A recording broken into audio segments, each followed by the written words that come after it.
Thank you, Mike. So I just want to say, first off, welcome to everybody here. It's great to see a good turnout. We are 6:15, and that's good to see this many people at 6:15. I imagine we'll see more at 6:30 and maybe more at 7. It's nice that we are broadcasting this as well to our off-reserve community members, and that we can have technology that allows everybody to join into this discussion. Tonight, what we're hoping to do is we have a few agenda items or a few topics that we wanted to update the community on. Different council members have different things that they want to bring forward as well and discuss. And we also want to give some time for community to bring forward questions, topics, questions, concerns that you may have.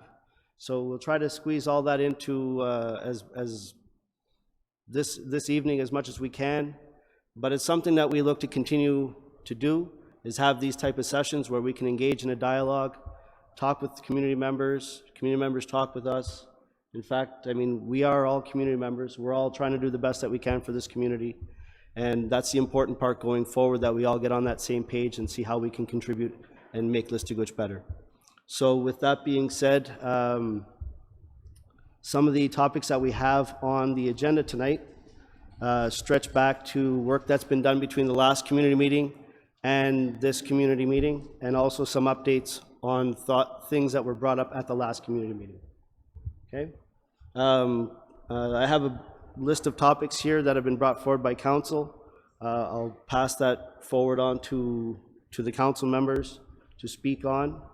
If there's others that you want to jump in on that I don't have on my list, by all means, welcome to do so.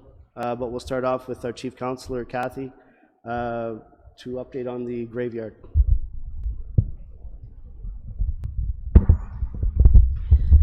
Okay, thank you, Chief. Just a quick update on the developments or the work that has been done for the cemetery, or the burial ground, I should say, that's located on Capelin Road. A problem arose early on this year in the spring. There was a dispute over a burial of a non-Mi'kmaq community member. So out of that arose some investigation as to how this burial ground came about. So we did an initial check into INAC. We called INAC and we said, okay, Gino and I called INAC and said, you know, what is the, I guess, the status of this lot? And according to INAC at that time, it was just a lot. It had never been delegated as a burial ground. It has never been delegated as anything other than an empty lot. So within the dispute, there was no record officially at INAC of any persons being buried there. We all know that the Brisk family has taken care of that on their own for a number of years. They have details of the majority of remains that are there, who they belong to, but there's also a lot of other remains that are there that we don't know who is buried there, other than that they're of Mi'kmaq. So we started the process. Okay, how do we get this this site named an official burial ground? So the first process that we were instructed to do was to get an environmental assessment. So the GMRC and with their knowledge helped us to achieve that environmental assessment. So we got the environmental assessment. Then we started to draft the order in council. During the draft of the order in council, we required some documentation numbers, some lot numbers, some different date numbers that we need, historical dates. So we were put on pause for a while because the Lands and Estates clerk, he was off ill. So that kind of put a little snag in a delay in all of that. So we continued to do our research. We researched with the church to try to get some dates and some history as to how people started being buried in the site on Capelin Road. So we got quite a lot of notes on that and different things. So as time was going on, we would really like to have this burial ground named after the OIC was done, but because winter was coming and things, so we decided to have a naming ceremony. So we accepted to name the burial ground at the end of November.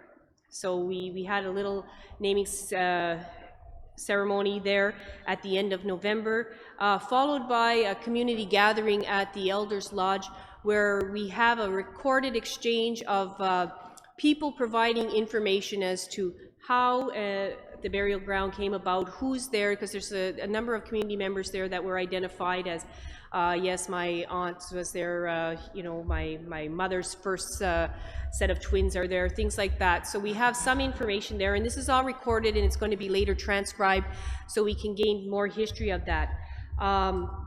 We're also going to put a call out to the public for more stories about the burials that have happened at the Capeland Road burial ground. So now that we have someone in place that could help us with the documentation and the dates that needed to complete the OIC, we'll be completing the OIC to officially accept it at Council. So Council will review the OIC and we'll go forward from there so it can be officially delegated through INAC as the Micmac burial ground. I think I got that all. Does anybody have any questions on that? Yes? That's not for us to determine.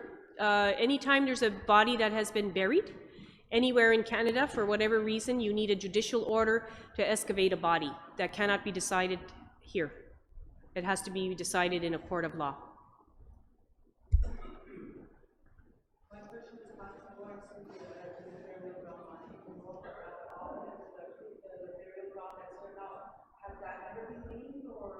Which burial ground is that? Oh, at the church, it's just the St. Anne Cemetery. Yeah, it's the St. and it is registered. It is registered, and that's one of the requirements of when you register a cemetery or a burial ground.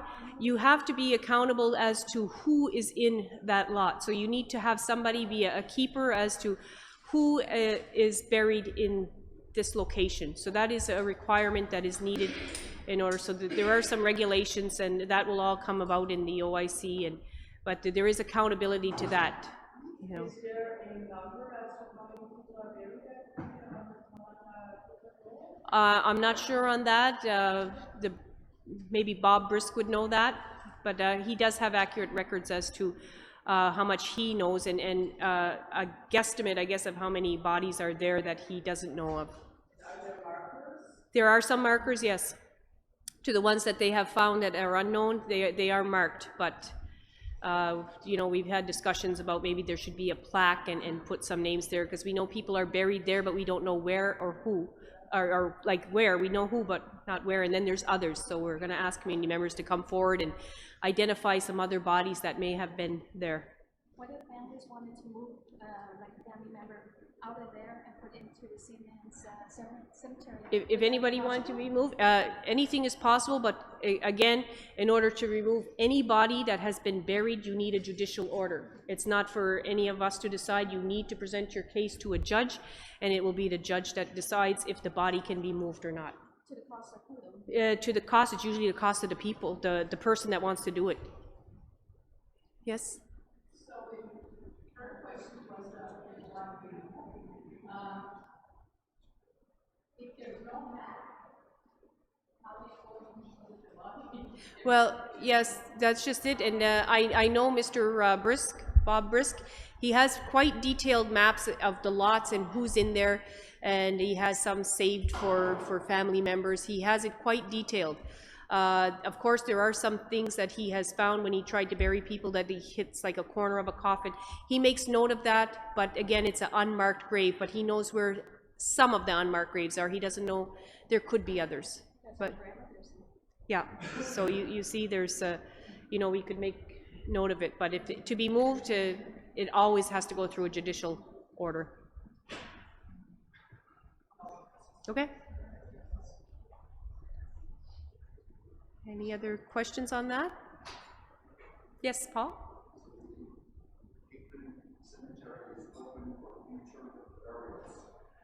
Yes, I believe so. We're in the process of making a committee that Chief and Council will approve, that the committee will, I guess, accept. I haven't heard of anyone really being refused, except Mi'kmaq people, to be buried there, if that's their choice. So that's, yes, it is open, because there's an increasing number of people deciding to be buried there. For now, yes. I believe that's the criteria for a Mi'kmaq burial ground. I think we're going to be having a committee formed so that we can get to all these little technicalities, because what if it's your spouse, but what if it's your spouse that you haven't been with for 20 years and they're remarried again, and different things like that. We have to look at all the scenarios and have that into the bylaws or the committee. So nothing, I agree, but like I said, so like I said, when the committee is formed and these things come up, it's going to be open to the public for public input. What about the matrimonial law that's coming into effect? Is that going to be something that a person can use now instead of be married for the family or laws? Well, I don't know. It'll depend on the committee of the Mi'kmaq burial ground. That's what it will depend on.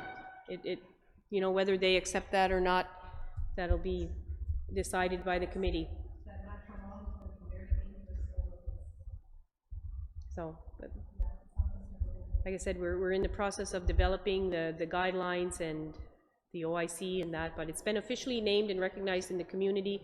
It's just a matter of being, you know, officially recognized with INAC and some criteria being made, and of course, policy and bylaws they can be changed in the future with OICs and things like that. So if we've forgotten something or we need to amend something, there'll be provisions in there for that. Well, it's not keep changing them in the, you know, if it's necessary. Yeah.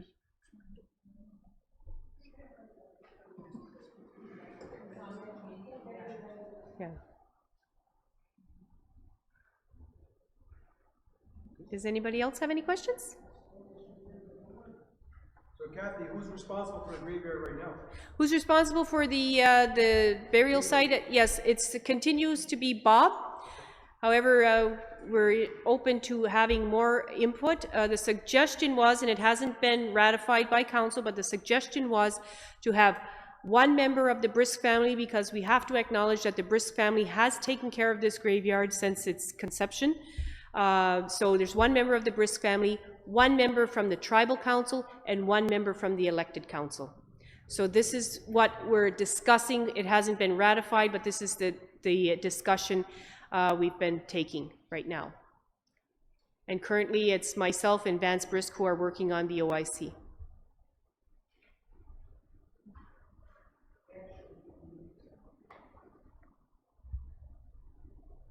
Marilyn?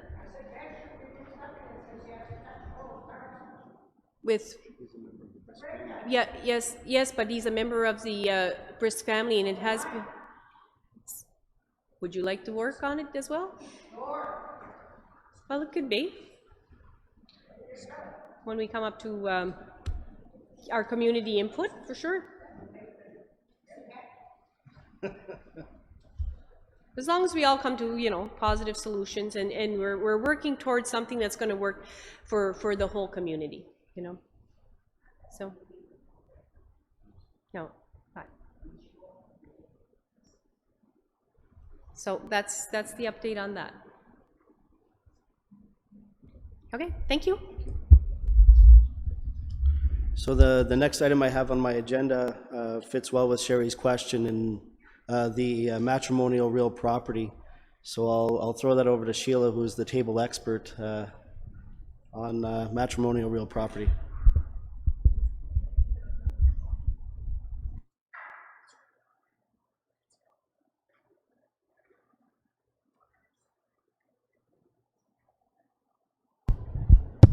Perfect. Well, good evening, everyone, and good evening to our viewers. So a little background on the matrimonial real property. So the legislation came into effect in 2014, and the legislation that, let me back up here. In 2014, the federal government had brought down the legislation regarding matrimonial real property. At that point, we had time to develop our own laws under the MRP. Since 2013, because they only gave us 1 year, First Nations across Canada, to develop their own matrimonial real property. So after 2013, we now fall under the federal provisional rules of the legislation. So the MRP is in effect. It does have an impact in our community. So we still have the time frame, we still have the ability to develop our own matrimonial real property. Fred Isaac submitted a request for funding. I believe he received $25,000 to commence community consultations on the development of our MRP. With that, we will be engaging community members as to what our Listuguj MRP would entail. So what would it look like to us? So it would reflect our culture, it would reflect our community. So how do we get that going? We start with an OIC. So an OIC needs to be prepared, needs to be brought to Chief and Council that we want to start this process of engaging our community in developing our laws. This is where we're at right now. I think I noted it at our previous public meeting that it's a little bit different in the province of Quebec because of the civil code, and that the certain provisions of the MRP are not being applied in the province of Quebec. One being that Quebec will not designate a judge to hear cases of MRP. They will not also issue emergency protection orders. So in the event of family violence, the criminal code would come into effect. We had a discussion this afternoon, Tina and Gino's assistant, to further talk about MRP. So there seems to be quite a bit of interest in this. I think there's also a lot of gray areas in which we don't understand how the laws would be applicable to us. So there hasn't been a case in which it's been brought to the courts. We haven't dealt with anything yet. In Canada, there's only been 2 provinces that have designated judges to hear MRP cases, and that would be New Brunswick and PEI. And there hasn't been any case law developed from that. And I believe Manitoba is now in the process of hearing more MRP cases as well in part of their family law. So that's all I have. Sherry's question. Sherry, I don't believe the MRP would have an impact on burial plots. I think it applies more to matrimonial property. Immovable, like immovable assets on reserve. Yeah. I have not come across that. I really haven't. So I think it's something that we'll have to look into, and once we start having our community consultations, is to look at all the different angles of this and see how we could best approach it.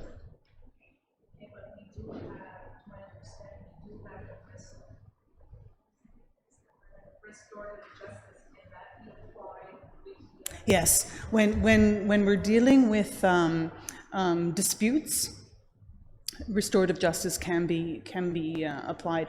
From what Fred was sharing with me is that he would like to develop a land management regime where we would have our own arbitrators that would rule in these cases rather than a provincial judge.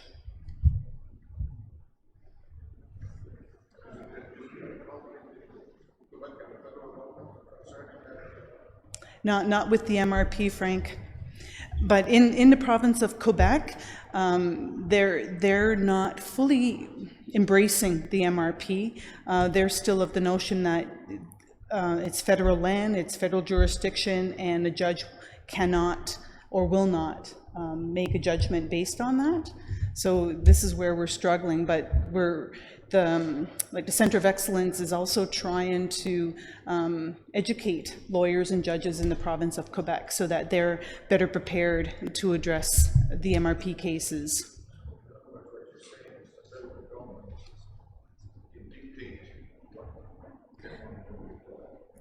It is law. The matrimonial real property legislation is law. It has come into effect in 2013, and we fall under that. So if there was an MRP case here, exclusive occupancy, we have the forms. They would have to be filled out. Which judge would make that ruling? I'm not sure. But if we had our own arbitrator, then they would be able to make some decisions. So the case that you become self-governing, will federal law still apply? Under the MRP federal provisional laws, they're giving us guidelines to follow.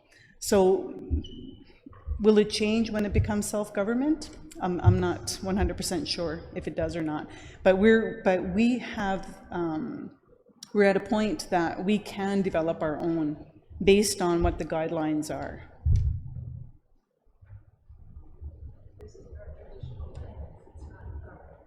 Mm-hmm.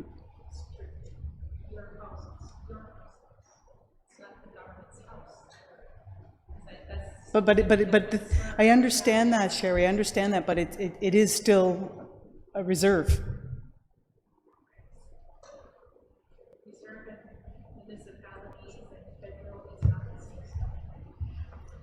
We still fall. Mm-hmm. Mm-hmm. An MRP would fall under that as well. And the MRP would be reflective of our community. Our community would have an input. You know, it's not going to be us, you know, developing an MRP and say, you know, here's our law. You know, we want to have consultations with the community. We want to hear what the community wants to see in their MRP. What would it look like? Are you going to have to say, if I end up in my house, or you can I come to you and say, Sheila, you would make me adopt a contract that if I die, he has to leave, or if I take the money, is that something? That right now, that's under the provisional laws right now. As it is. Yes. It has to be regarding matrimonial real property on reserve. So we're not dealing with what's going on in Cross Point or Camelton. It's on the reserve.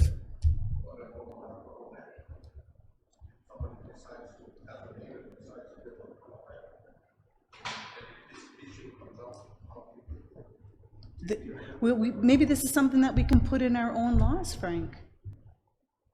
We have the potential of developing a law that reflects us, our community, and as Mi'kmaq.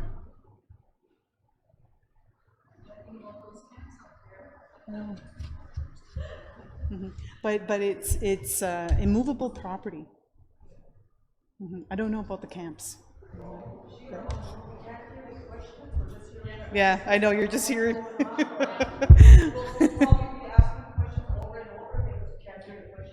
Okay.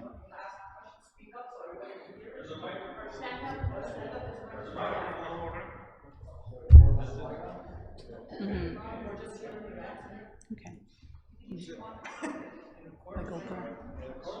That sound is right here. That sound's right here. Sound guy. Are we good? Any other, so we don't have a cordless mic that can be brought around, so out of respect for, I guess, the people that are online, that are listening in on the radio, probably it would be best to probably go back there and ask the questions from the microphone. That way everybody hears the question, and we can that way address these questions one at a time in an orderly fashion. Make sure that everybody hears and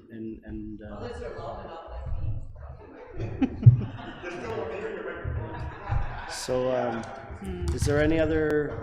Any other questions regarding the MRP? But do stay tuned. We will be making those announcements when we have community consultations. And hopefully, I don't want to just see one. I would like to see many. I'd like to have like different people involved in this discussion. It impacts us. It impacts us now. It will impact generations to come. Is there a deadline as to when we have to No. have this? No deadline. No, there's no deadline. But right now, the way it's written, that's the way it has to be. Exactly. So the laws as is written right now is what we have to follow. That is what, Although you say that there's no judge that would hear it, No. so how would we? yeah, it really, it's like a catch-22. It really is. And we're hoping to have the lawyer return. Her name is Mediev Bordelot, and she's a Cree lawyer. We're hoping to have her return back to the community. She's already done 3 community workshops in Listuguj, and we're hoping to tie in with the presentation that she's going to be doing in Geskebegiak. So while she's in the area, she'll come in and she'll do another presentation, again, just to increase our awareness on this law and the impacts that it has, but as well looking at the potential of what we can develop for our own community. Anything else? Yes, Brenda. It's a very complicated process, and we all agree on that. But there's also a major component that we ought to start sitting, open our minds to, and that is the legal implications of it. Yeah. Legal meaning that there is a process where, there's going to be 2 parties, and, it can get really complicated, it can get very emotional on both sides, but somebody's got to arbitrate this process at the final stage of it. And so now I'm wondering, and Frank mentioned that, kind of, like, what position is the man council going to take when it comes to the legality and the application of the legal process? Are you going to choose to go traditional law? Are you going to go Canadian law, mixed in with a little bit of Quebec law, civil law? So those are the kinds of big decisions that have to be taken. Exactly. Before the process begins, because you have to go, you don't have to go, but you should be going one way or the other. So if you're approaching traditional law as it exists in Listuguj, given the fisheries policy and law and all of these things that have been done before. So are you going to go this traditional process and respect the historical, traditional existence, or are you going to try to meld the federal and provincial law and apply it? So those are the kinds of things that have to be considered. I agree with you, Brenda. And what's so keen about this process, it's that it's not chief and council that are going to develop this law and say that this is our MRP and this is what we're going to follow.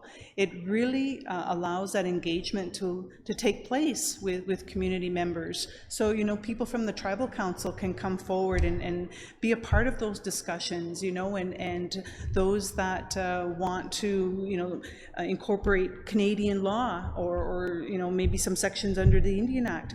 It's the potential of all of this information coming together, and it engages community members to come forward with their concerns as well, so that we can look at it objectively and say, okay, how can we incorporate it? How can we blend it all in, and that it really reflects our community as Mi'kmaq people? And just to further that, if you really want to get into some of the technical details, Fred Isaac is by far the best person to talk to. He is doing a lot of research on this. So far, what he shared with both Shiela and I think it's similar, is that the MRP right now, if we were to develop one, would have to be tied, as you're saying, Brenda, to civil law and Canadian law. We'd have to kind of marry it with those things, and the examples that he's collected from other places that have enacted their own laws tie into those, and they make it fit that way.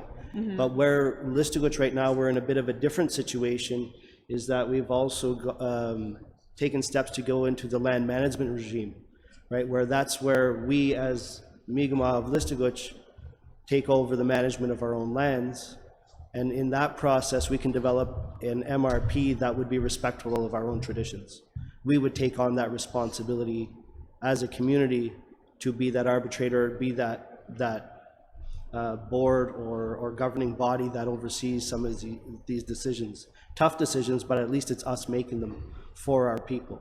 It's not something that LMG says this is how you're going to do, or the chief and council at the time says this is how you're going to do it. It's very much, as Sheila's saying, developed as a community, and it's as a community that we would buy in and govern ourselves and make these decisions. So I think without formally making the decision, we've made the decision in that by pursuing the land management regime, saying that we want to manage our own lands, we've committed to more of a traditional process than following civil and Canadian law.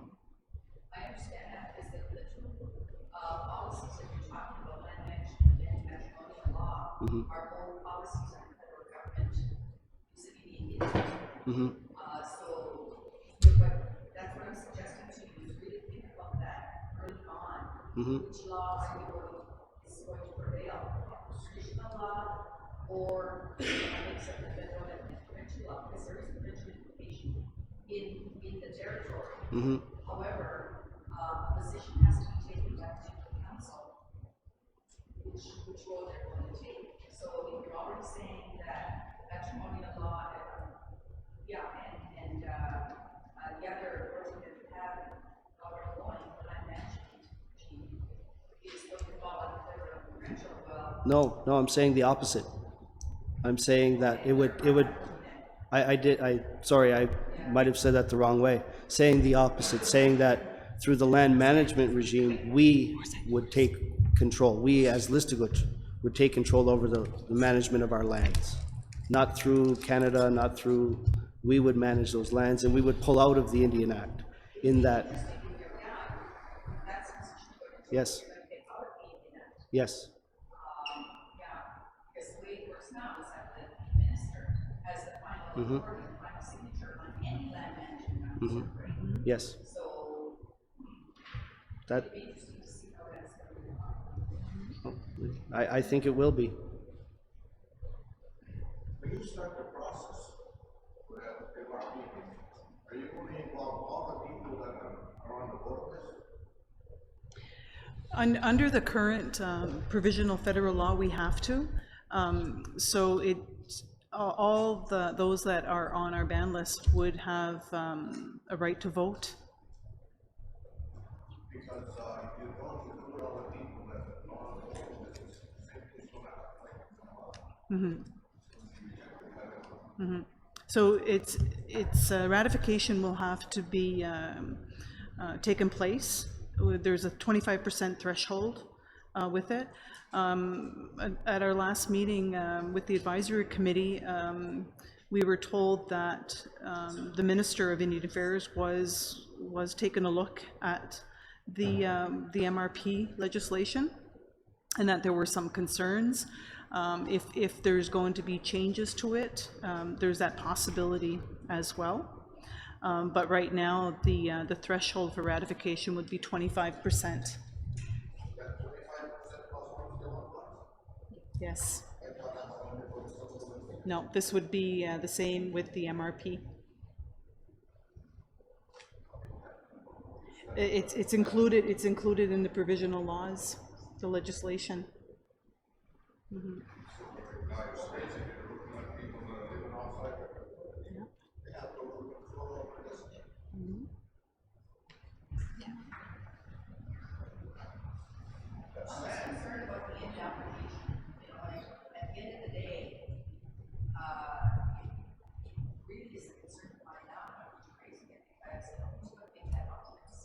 Exactly. And that's why I'm urging you guys to really, make clear what your goal is. If you want to go under the Indian Act, it's one thing. If you want to go outside of the Indian Act, it's a whole Exactly. how to apply it at the end, and how the decision is going to be fair and just to everybody. From what I'm understanding, if we pursue the current provisional rules of MRP, we would have to follow everything. I mean, if we don't, then we send our new law to the minister. It could easily be denied. Right now, you're looking at maybe 11 First Nations across this country that have their MRP. There have been a couple that hasn't been accepted by the minister. I believe there's maybe a couple of First Nations in Nova Scotia that have their MRP law that they developed on their own. But there's a process in the development of the MRP that has to be submitted to the Department of Indian Affairs, you know, and if we don't follow that process, you know, they can pretty well say, no, you know, you got to go back to the drawing board. So again, I agree with you. We really need to get like a legal opinion as well, and really take a look at what avenue are we going to follow to ensure that, you know, we don't mess up.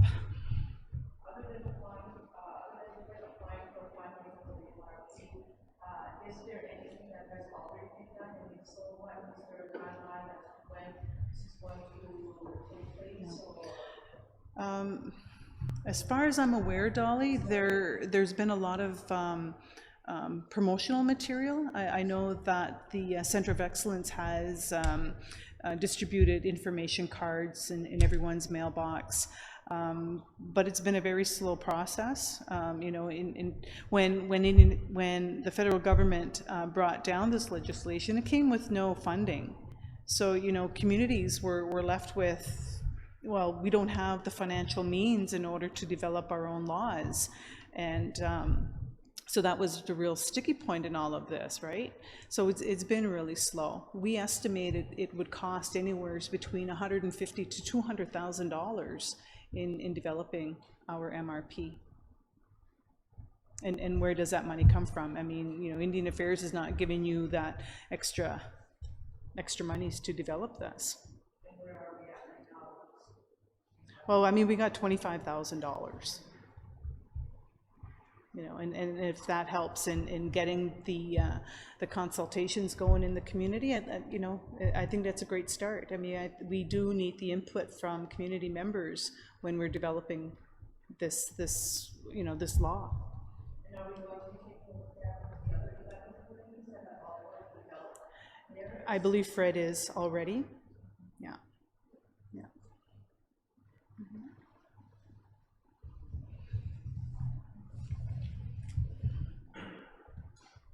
Any other questions? Okay. My face can go back. Thank you, Shiela. So on to our next council member, Wendell Metallic. Electoral reform. Oh, he's got a couple of items tonight. Yeah, you do.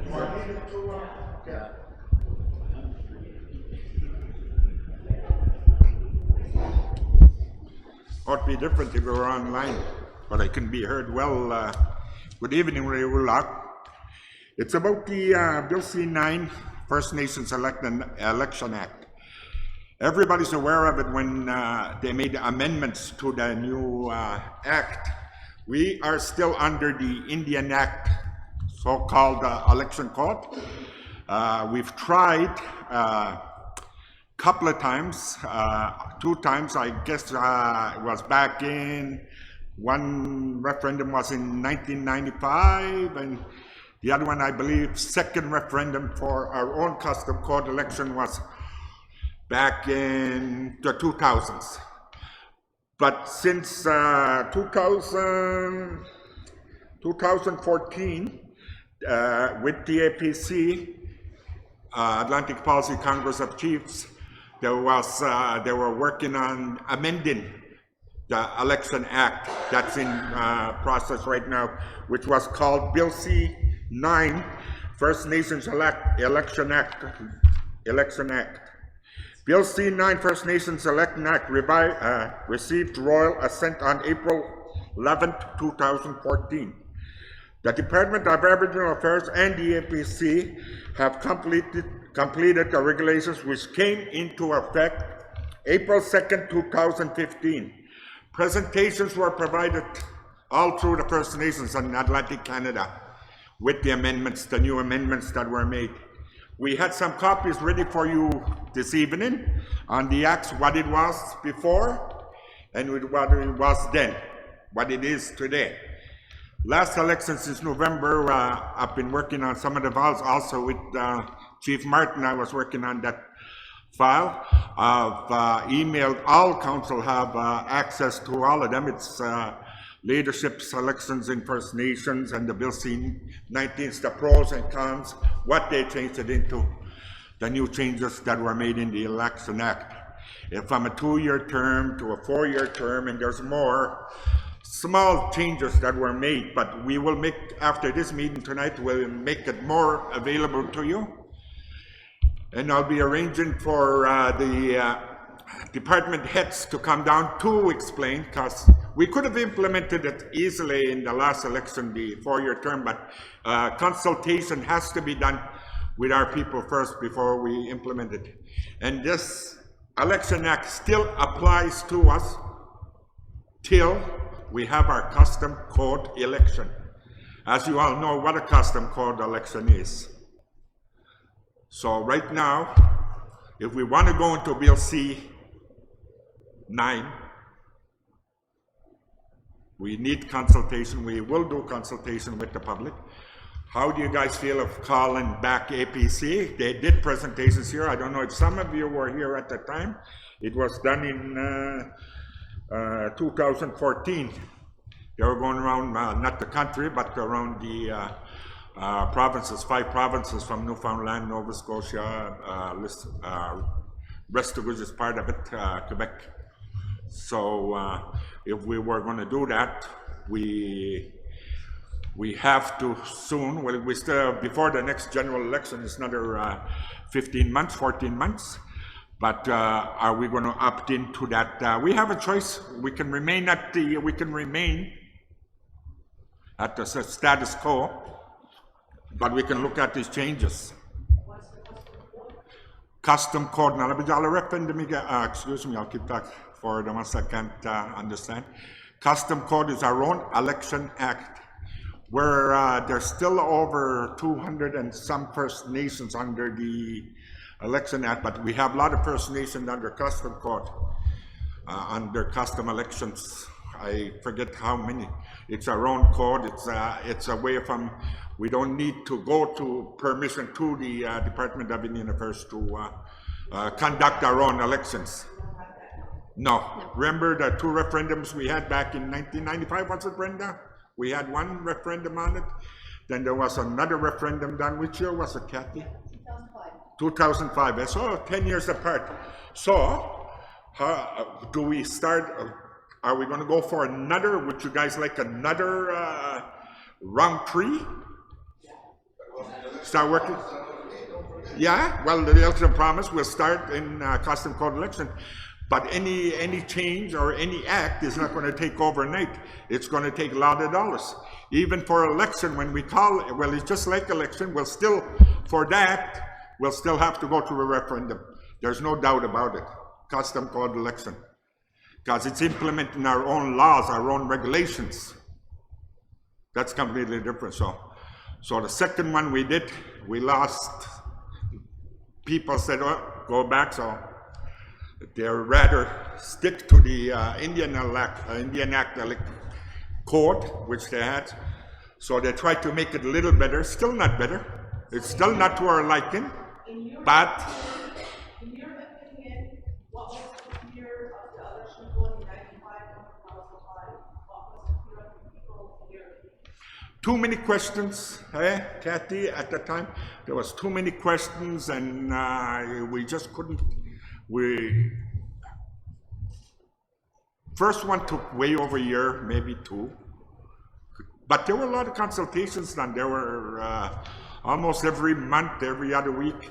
There've been a lot of work. We had a lawyers working on it. We had all directors working on it. We had input from everybody. I remember being here, and we had a lot of presentations done, but it just didn't pass to the public. Second one was done, that didn't pass. Now today we're still under the Indian Act elections, and there's amendments to the Indian Act elections that we're going to discuss. We're going to have a presentation here maybe in about a month or two. I will be inviting the representatives from both the Atlantic Policy Congress to the Department of Indian Affairs. I already had them on standby before the last election to explain the new act. It'll be available online. We also have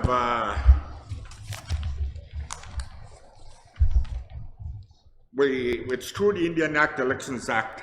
I'll have it posted tomorrow. I'm sorry we didn't have them here tonight. I just asked for them a while ago. They said, "Ah, shit, we forgot them at the office." Well, I said, okay, just to notify you what's going to be happening in the near future, but you will have a say.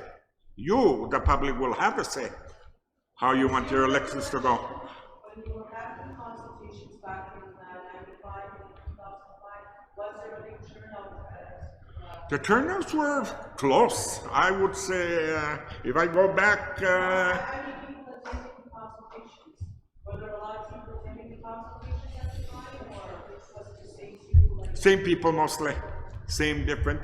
But at that time we didn't have that much Facebook, internet, things like that. They weren't as popular that time. But if we want that kind of information out there, which is important. But if we start, we got to realize too, we can start working another custom code election, and that's what we're looking towards anyway. Control. No, you're not. No. If Listuguj had their own election code, would that prevent or people outside of the community borders? Yes. Yes, indeed. Well, familiar to Ganwagi custom code election. They have a lot of people working, iron workers, people working our reserve. People that never lived in Listuguj, people that never don't even know Listuguj is on the map. We can have that in our own custom code election. Yes, yes. There's so many good parts to it because it's our own. It's developed by our people. It's the same thing like the salmon management plan, the other plans that we're trying to do. It comes within. It comes from us. The input comes from the people. So they're the ones that will decide. May I ask another question? Sure. I asked you a question because I said no, so I just want to hear all parts of all. Which one is that, Brenda? Yeah, I was just going to explain the custom. Yeah. The key difference between the two. Mm-hmm. The Indian Act election system is enforcing the Indian Act election. Yes. Uh-huh. Number one, just as it is now, but we would have to decide as a community whether we want to go, say, 2 years or 4 years. That would really be the, like, two essential questions. Yeah. In the custom code, we can, as a community, decide what we want to Put in it. inside Yeah. the custom code. Yeah. Whether we want to have officer residence, whether we Yes. want to have whatever it is that we think Yeah. would be best for our community is custom code. It could include the number of years, it could include Yes. 3 years, it could include 4 years, it could include off-reserve, on-reserve, age groups. It's custom means whatever we are accustomed. And that's what I said, whatever we decide. That's what custom code. Yeah, and the question she asked, and the question Dolly asked, which I was answering, is that, can we decide who votes? Yes, we can, and that's what I told her. We can. Yeah, I just use an example as Ganwagi, Brenda. When they have so many people they're working out of New York, surrounding area, working everywhere. But they have, if they have a best interest in their community, they'll come home to vote. If they don't want to, if they don't have any interest in their community, they won't. But right now, Dolly's saying, hey, right now under the Indian Act, as long as you're a band member, you can vote. And the electoral officer is mandated and told by the code itself, and still under, but there's a few changes anyway right now under Bill C9. As you'll see when you read it, when you have a chance to read it, Bill C9 is another quote states that it's not necessary for the electoral officer to send all the ballots to the registered members of your band list. But right now, under the old Indian Act, before the amendments, it says as long as the electoral officer has all addresses and everything, you got to send in the ballots, the information to all band members right across the countries. I don't know how many countries we have, but we have to send to, but they're sent. That's where the process costs a lot of money too. The mail-ins, everything. And the next one we have, again, it's going to take time before we come to any custom election. So after the presentations are made within the next month or two, couple of months, are we going to stick to this till we're, and start working on a custom code election. Another custom code election for the third time. And third time's always the charm, I guess. Hopefully. Can I just clarify one point before? Yeah. I'm not a pro at this. We can make advice. I'm glad you clarified, Brenda, because yes, we can put a lot of things in there that are particular to us, but I'm not sure that we can eliminate off-reserve members living away from voting in the election. We have to provide, I think, an opportunity for them, because we can't violate their rights. We can't violate any human rights or any rights like that. We have to provide an opportunity for them to vote, because that's a Supreme Court decision. But what we can look at is how that vote is cast, right? We could, I believe in Ganawagi, yes, I believe in Ganawagi, they ask their members to come home and vote. Right, so we can look at we can look at issues like that.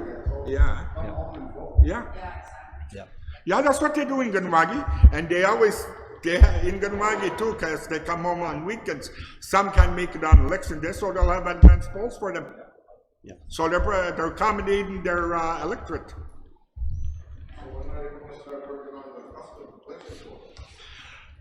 Well, I guess the key question, that's what we're asking you, is how are we going to go? The key question he asked. Yeah. No, right. For sure it's going to be done. Yeah. The key question here is, if all we're talking about is moving from 2 to 4 years, and that's the only decision we need to make, then we don't need to go custom, right? If that's the only decision we need to make. But if we're talking about some of these special provisions within it that we think are important to us, then we have to look beyond what this offers us, beyond the First Nations Election Act, and start talking about custom. And you're right, Frank, that starts with us saying, this is where, let's engage in that discussion.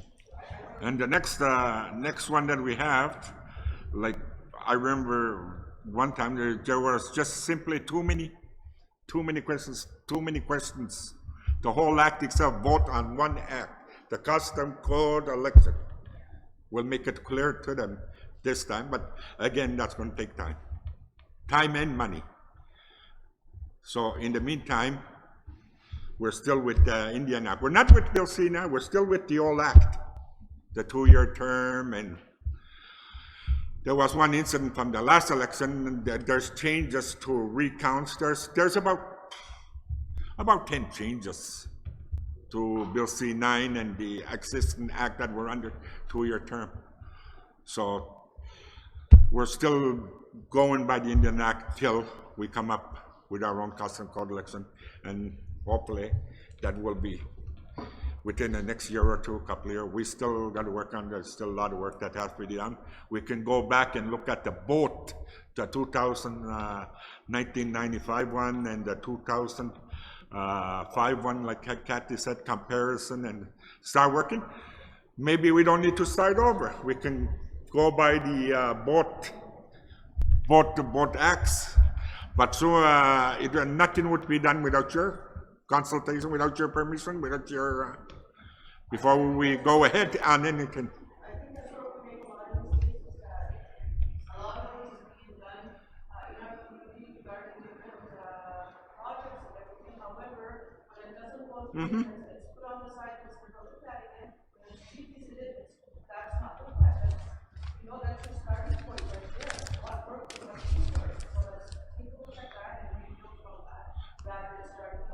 See, the last election we could have used this. Bill C, yeah, consultation was already done in 2014, but we didn't.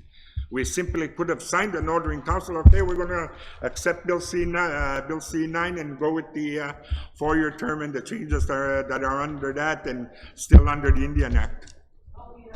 We could have, but we didn't. We're asking you first this time. Yeah. Yeah. Yeah. It's not going to take. It's not going to take overnight. Yeah. We'll move forward in the custom code election again. We'll give it a third try. We'll be seeking, of course, funding again for well, every 10 years. That's not bad. But this time, hopefully, the third will be the charm. Yeah. Yeah. There is no timeline. It's going to take time there, but there's no timeline. It's going to take still a lot of time because there's so much work into it. And no. We're not being pressured, but it's just the changes that we want to make. And there's a lot custom code elections. I've seen a lot of custom code elections. They're good.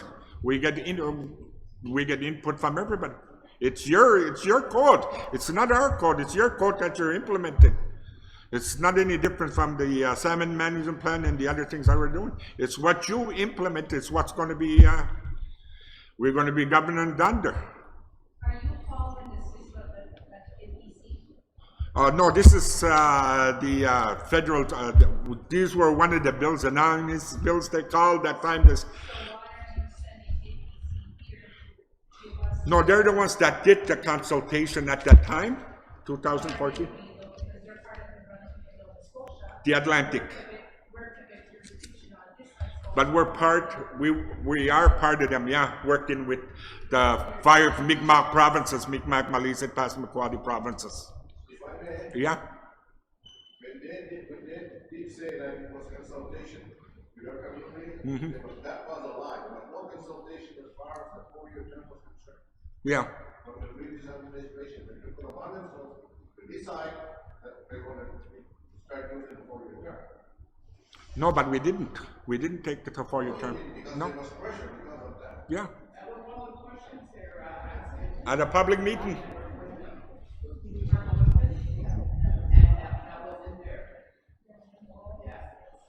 Well, the terms are in there. Like it's like the Election Act itself, but it's our own. It's built by our own people. It's developed by our people. So we'll start looking into that. One Custom code election, then we'll have on this for, in the meantime, we stick to this. It'll be up to you guys. and I'll The money will come from the federal government again because there's grants available. There'll be grants available and things like that's what that's the way we'll start the process. First, look at the dollars we spent because it's going to be illegal. We'll be talking to tribal council, like they said, tribal council. Everybody will be involved in the Pardon? Yes, yeah, that's what we'll start in process. We'll be discussing that at the next council meeting, how should we go about it again? It's the people that want to see another, try another custom code election. so to answer George's Well, question. we've been trying, Frank, we've been trying. We tried twice. Like I said, third time might be a charm. To answer George's question, a suggested timeline or a suggested date to make the decision that was, was suggested by other chiefs that I was talking to is you put it with your election at the same time, so that because you have good turnout for your election, at the same time you have your referendum question. So it's two separate processes. So that way you're, because I guess when you just do a referendum on custom election code, not many people seem to get excited about it or really want to turn out and vote. So a lot of times they fail. So what was recommended, and it's something we could look at, is looking at, you know, the next election day. There's two decisions you make, right? So you're voting for your elected representatives, but you're also voting on accepting or not accepting a custom election code. It's something that we can look at.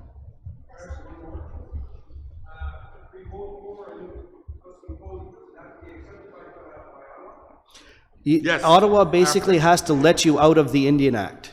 They have to let you out of, they say, yeah, that's acceptable, But right? 99 And once you're out of it, you never have to get out of it again.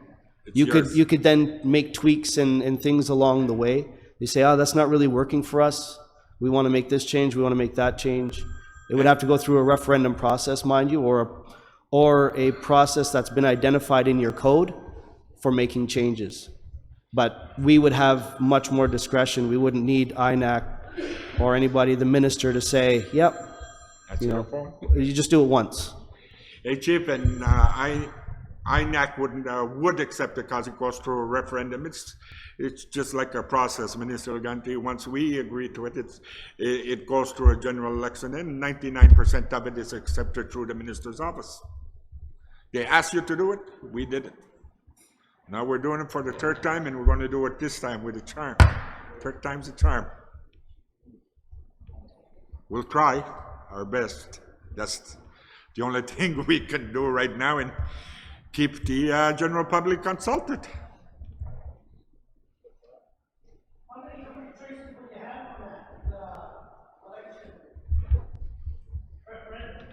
How many choices? One. The whole act itself. Oh no, yeah, it'll be there.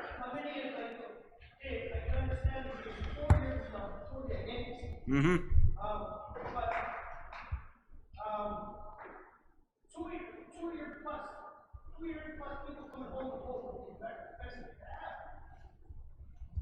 This is what we can.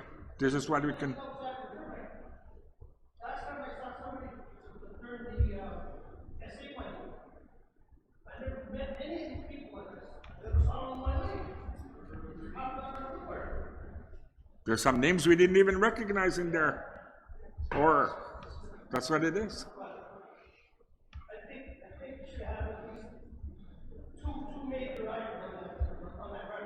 Mm-hmm. Well, yeah, these are the things we're going to be doing. Going back to everybody, going back to the public and say, hey, how do you... During the consultations, yes. And that's why that was in there too. Last time there was a 2-year term, there was a 4-year term. You know, I think in a 3-year term, I think, I'm not sure, Cathy? The last one, there was also a 3-year term in there, so. Well, these are the things you, Paula, these are the things you can discuss during the consultation process. 3 years, 4 years, 2 years, 2, 3, 4, whatever. One step at a time. Baby steps again.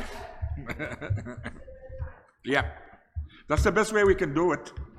At least the people will be informed and they'll know what's going on. Yeah. Thank you, Wendell. Next item is John Vicaire here to talk about communication.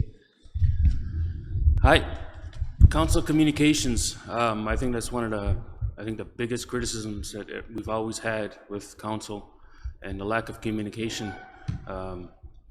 What we've started doing back in August, well, I've started doing was putting together the council updates.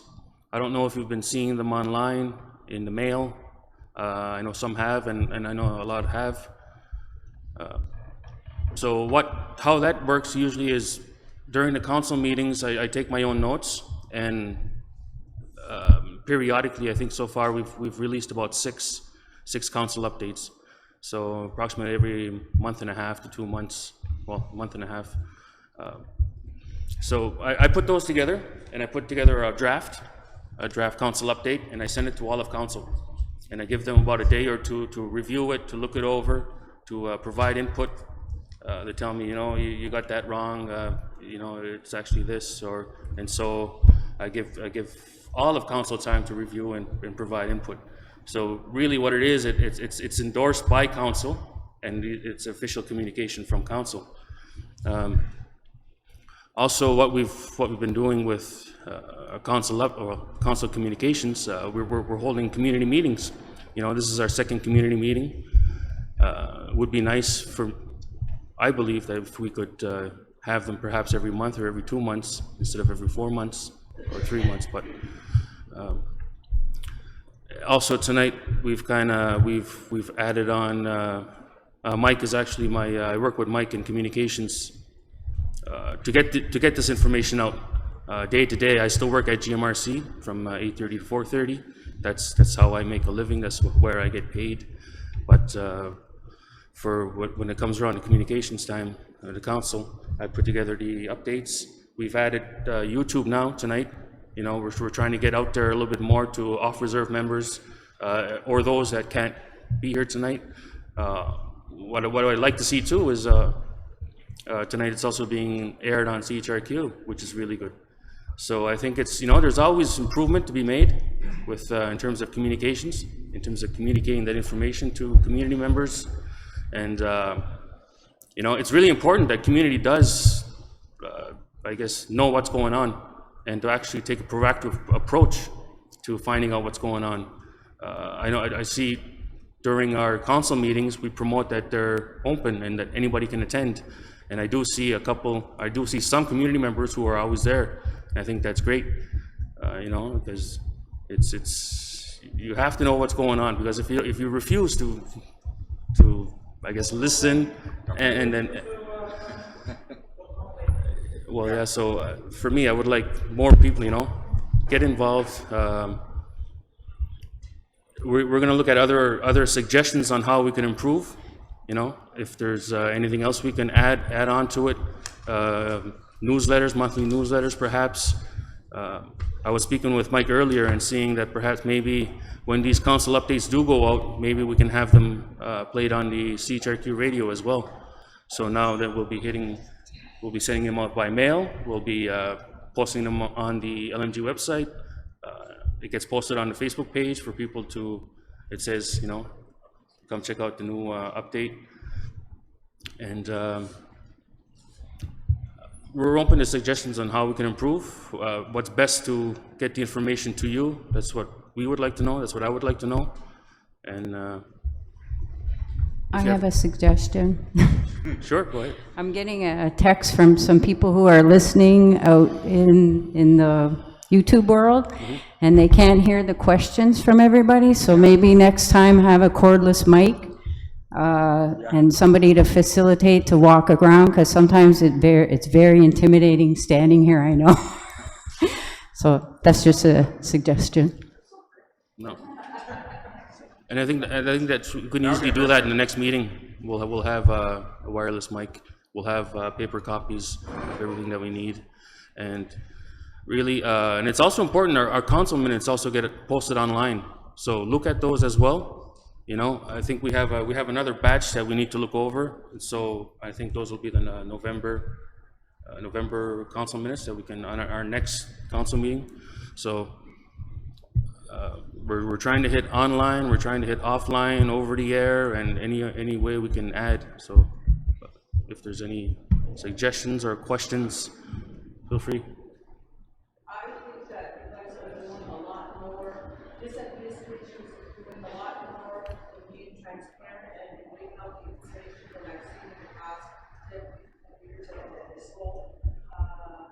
Since we set the consultation, I know I was pushing for 1%, but I just happened to be on 8%. But at least we're having that, and it would be nice to see, because we hear a lot, right? There's never any meetings, and about the same, there's a meeting every Tuesday night. Every Tuesday night I sit up there. You know, it's a long day. Yes, I work from till after 4, and then I go there at 6, and then sometimes you guys are done at 10, 11, but still I'm there. You know, because I care. I want to know what's happening. I want to know what you guys are discussing and why everything's going on, so I'm there. And that's why I'm not so, I don't have a whole lot of questions. I have a lot of opinions and a lot of statements, but I don't have a lot of questions. Because I think that I know how hard everybody's And I know you guys are really unique, they are, and I appreciate the fact that it's open, the meetings are open on Tuesday night, and that the community is invited. And for many weeks, I was at their room.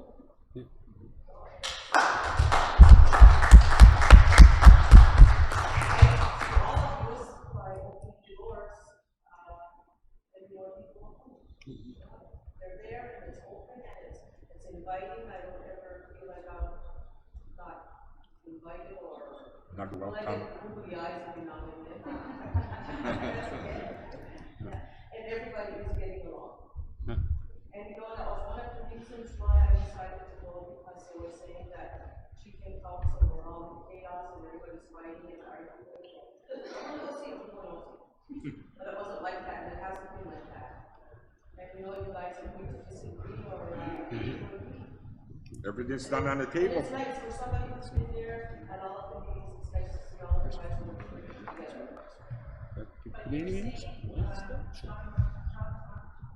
John Murvin? You're saying that you have these council meetings every Yeah. but we are only observers in these meetings, right? We have Yeah. the agenda, we want to speak, see that's why we have those communications. Well, no, people have been given opportunity to speak if they've, yes. Yeah. You don't have to be on the agenda like prior to the agenda, you just speak, and just sit there and kind of watch. So are you talking about being on the agenda to bring up a topic or just to, If you're talking about, say, like, we're having this discussion. yeah. I want to be able to speak up and say, well, this is not right, or just informal discussions. Yeah, well, nobody can stop you if you speak up and just throw it out there. Yeah, no, yeah. Okay. Well, yeah, I'm not familiar how things used to run in the past, but,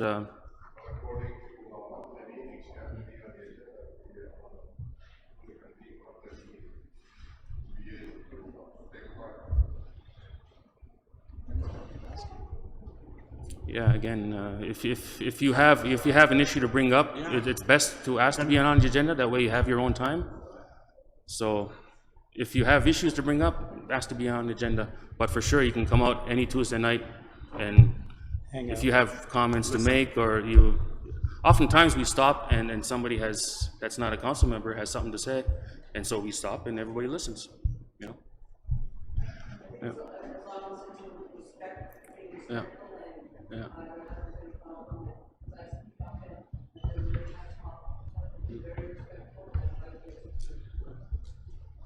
Yeah. I think Bill, did you have a question? Or?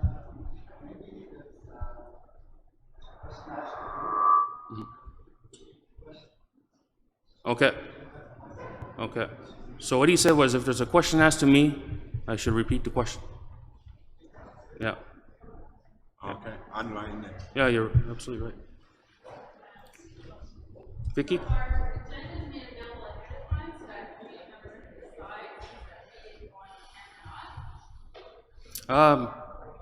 Ahead. Maybe Yeah, no. I don't think so. Not yet, No. no. Maybe that's something we could start doing. It's usually on that Tuesday. Yeah. Yeah. Yeah. Yeah. They're usually done on the Tuesday of the meeting. Yeah.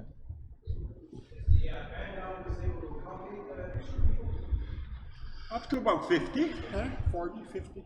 Yeah. Well, I think there's a limit. There's a limit to. Maybe I don't think so. Actually, no. Probably somebody online. So George's question was: is there a limit to how many, or can the council chambers accommodate extra people? Short answer is yes, but of course there's a limit. So I don't. We haven't reached that limit yet. You know, there's only a few. So, but let's try and see how much we can hold. Every Tuesday night. Yes. 6 o'clock. Yeah, those are regularly scheduled meetings. Is every Tuesday from 6, and we usually finish at 10, sometimes 11. There's some technical difficulties with Lorna on the line, so she wants to know from the community actually how many community meetings, public community meetings, you guys would like to have per month, whether it's every month, every 2 months. What frequency would you guys like to see them, is what her question to you is.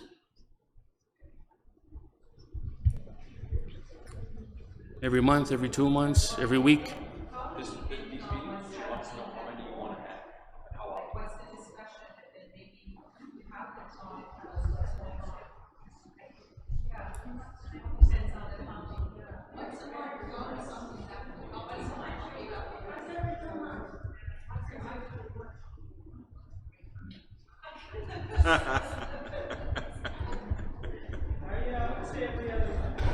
Once every 2 months? I think that could be a good start. Yeah. Na do en nuda hab delwe baij ge nui suntinech na nui to grubi bani mul na ai ja delwe dab nige Tuesday night ulam ai council meeting delwe dab 6 o'clock nige ai giza aso homa welali aso homa na ai just pasel khadmen glabisait glabis gahia nige giza damba diju gis majasitis Majasitis damba diju. Oh yeah, na monit sel khadmen welalio Kello na nui zo tip gis aan nui to kilafka alay ben mai ko mon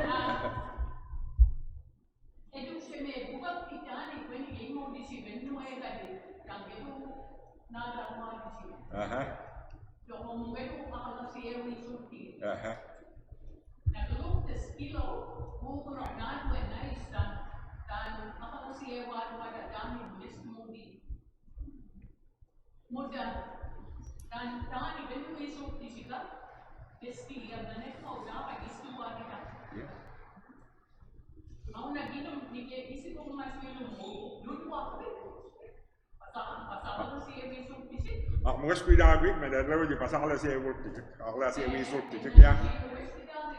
Wat dan gelukt nou ja. Het job is niet klein. Daar doen. Ja. Je moet niet doen, maar alles heel wel. Calvin en nog na nu te willen set kapur bukan kan man sudah mau dia pasal Cina. Dah was good media but abi dia itu. Udah bakse pinui sih, udah bas bukan nasi teman. Ya, ya. Ya.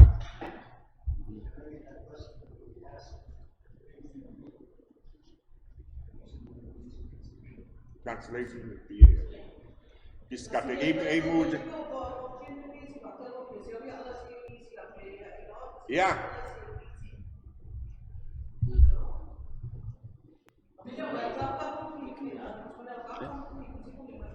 Yeah.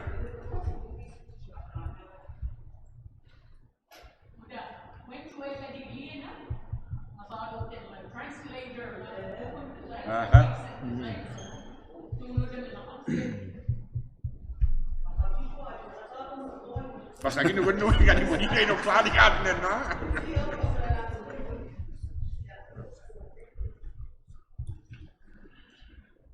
Apok juga council meeting sa nino eda, sa managli ay din ni mi kuma ay cha.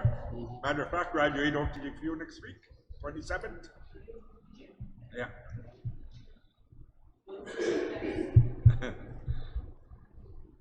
Ja, pas ala jan sta ako gislo eda gelukait.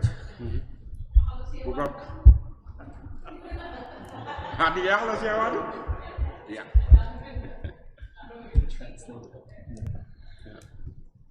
Yeah, in her suggestion in Mi'kmaq was that some council find somebody or one of us to go and speak Mi'kmaq to the elders who don't speak English and to hear them and bring that message back, you know, because right now if we're speaking mostly English, a lot of our elders, they just don't want any part of that.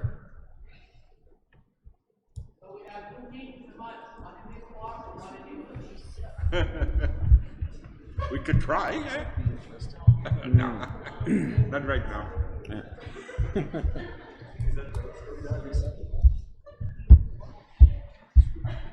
Is there any other suggestions, questions? Maybe door to door, John Murvin, might take a little time, but. Yeah. Going door to door? Yeah, definitely. Yeah.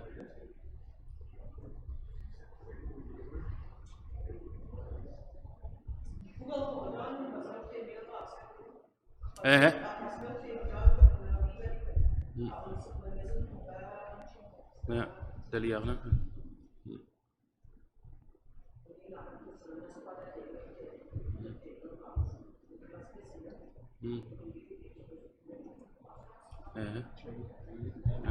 Ja?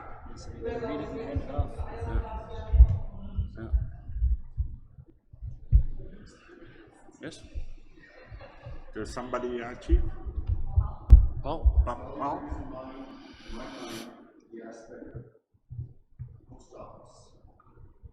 Is there any talk of expansion of this post office with the increase in population? She mentions there's a family in one box. People move out of their parents' home. I think it would be helping with that. The whole boxes, if possible. You? And maybe, can there be a discussion in the future about an expansion? Paul, it's unfortunate that Gordon Isaac isn't here today. He and I today, that's the exact conversation he brought to me. And he said, you know what, we need to do something that's probably been overlooked for far too long. And brought to me an idea and a plan for how we can address the mailbox situation, shall we say, in our community. So yeah, it's being discussed, not at a big, prioritizing kind of stage, but today in my office he walked in and said, hey, what do you think of this? And he probably could have told you more where he's going with that and what he has in mind, but it is a discussion that's starting. So no promises that there's going to be a new post office or anything like that, but but it is for sure something that's been brought forward as a simple thing, but it can make a big difference for a lot of people. Just having your own mailbox, because for far too long we've been sharing mailboxes, right?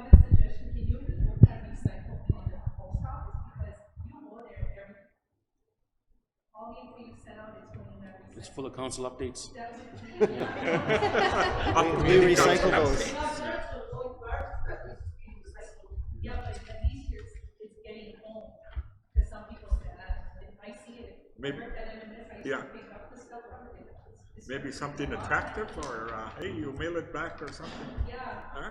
You see the recycle. No, there's a lot of, because when they say it, MMS, it's nothing, it's nothing. Some council, nothing. But till after they'll come back and complain. Why are you complaining? The information was there. Yeah, maybe not. Good. That's reality today. So I'll make the recommendation for a quick break, stretch our legs, and then after that we'll reconvene in about 5-10 minutes. Okay, thank you.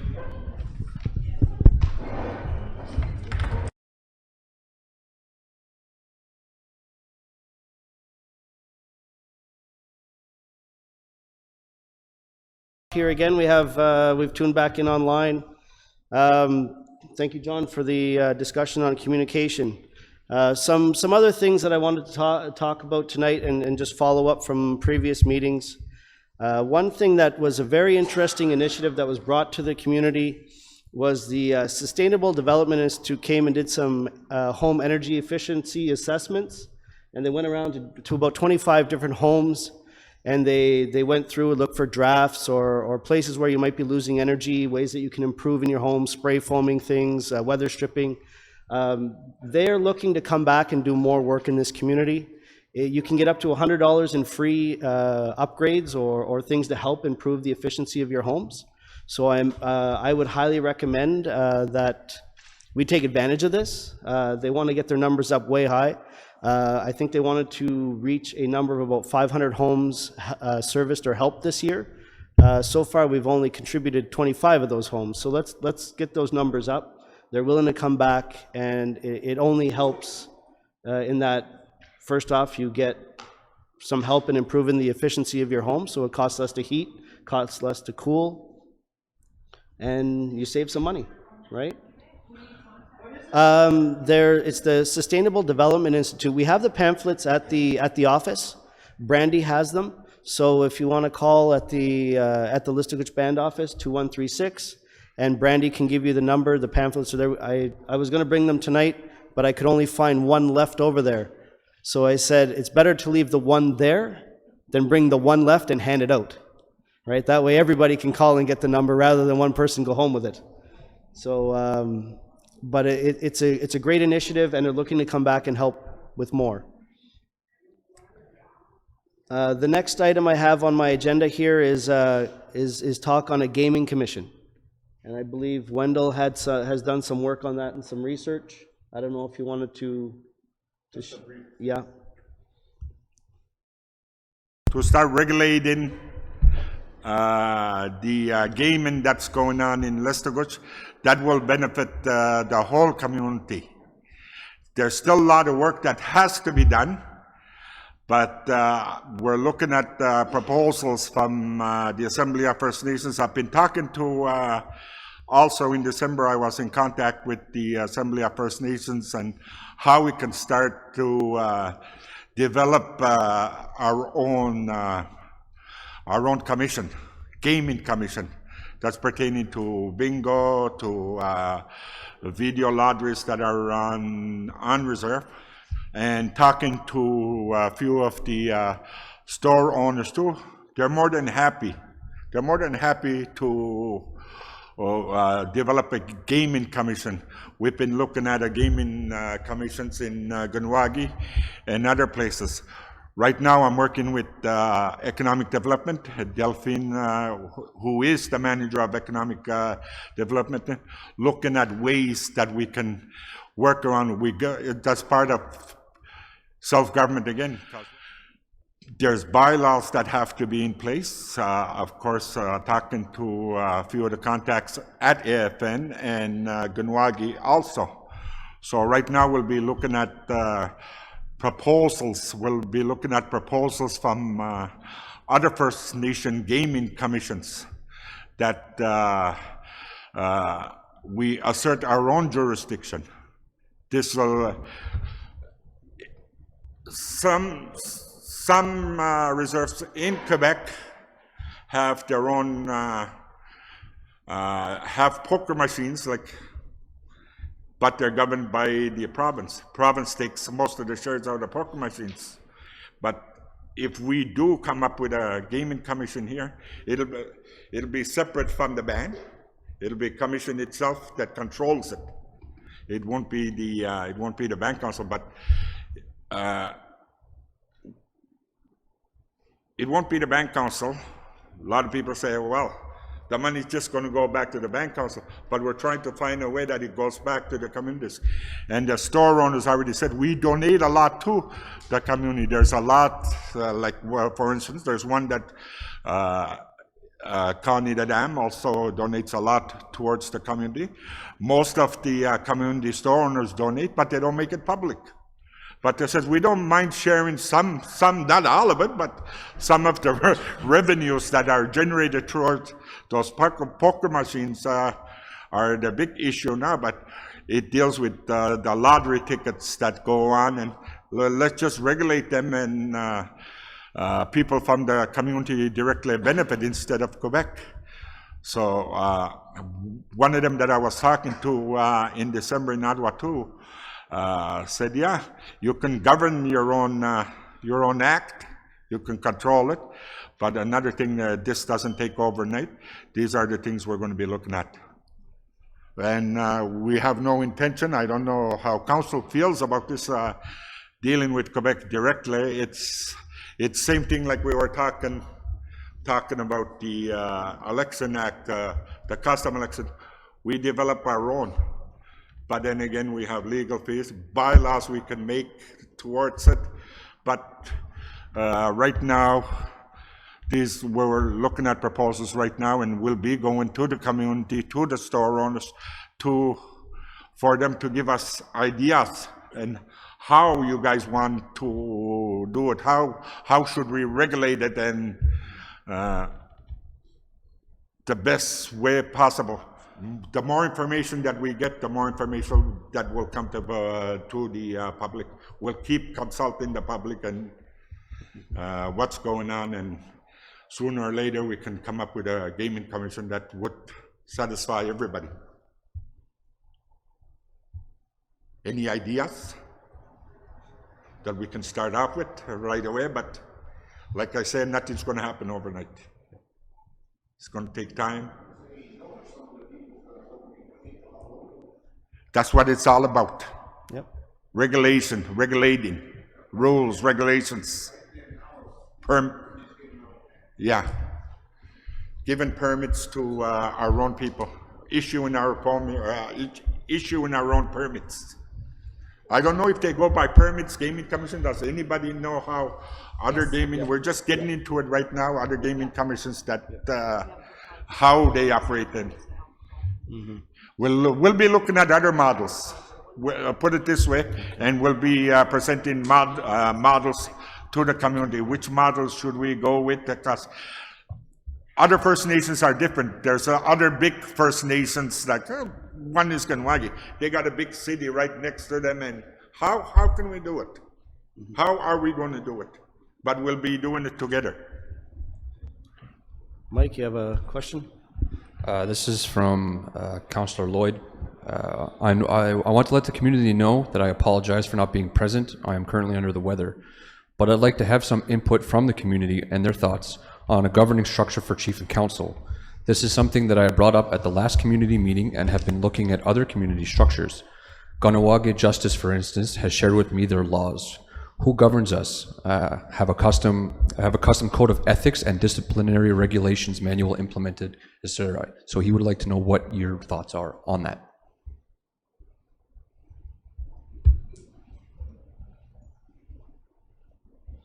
That's a big question. Very big question. I'll start with the first one. We'll go with the first one. He wants to know what your thoughts are or would be on a governing structure for CNC. So whether it's a policy, whether it's procedures, whether it's just a way for, Chief and Council to be held accountable by rules and regulations that are well known by the community to say you can and cannot do certain things. That sounds like an engagement process in and of itself. But I think it's a great question that you've asked, Lloyd. I think you're listening, watching. And I think just because we could really spend hours in that discussion, that maybe that's something we can engage the community on going forward. You've heard it several times tonight. MRP, No, there's no burial ground, gaming commission, custom election code. A lot of these things going forward is going to involve a back and forth, a dialogue, an engagement with the community to come to a better understanding of all these things. So I think Lloyd might not be liking the fact that he's not right here right now to engage in this discussion, but I'm kind of taking over and saying, you know what, let's make that a longer discussion. Let's make that a continuous dialogue as opposed to a question just posed tonight, but something we come back to repeatedly back and forth. And I would say for the sake of time and maybe to get the ball rolling, if you do have ideas, we do have Mike here, who's our communications guy.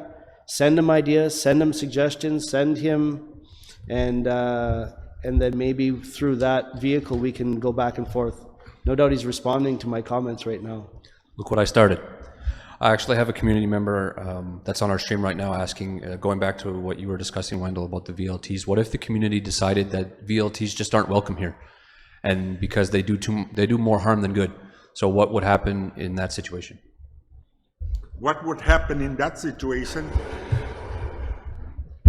It falls again under the province is doing it, the federal government is doing it, everybody's doing it. That would fall under the commission too. Guidelines, regulations, and everything will be in place. If we stop it, they're just going to go to Camelton and surrounding areas. The question was, okay, there's a big problem. We don't want it. I think that becomes obvious, right? Yeah. If the community, They don't want it, the they don't community want doesn't it. want it, Then they don't want it. then it has to go. Mike? When can the Fisheries Department and Chief and Counsel sit down and talk? We have a multitude of things that we need to be clarified, and it would be nice to gather. This was a question from a community member. Okay.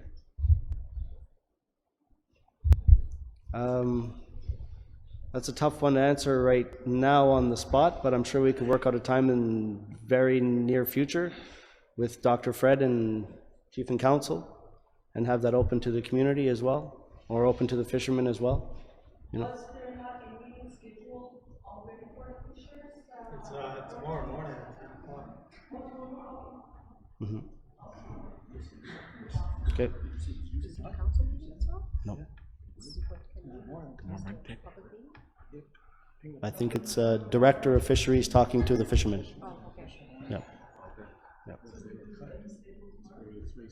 That's what Chris just informed us of.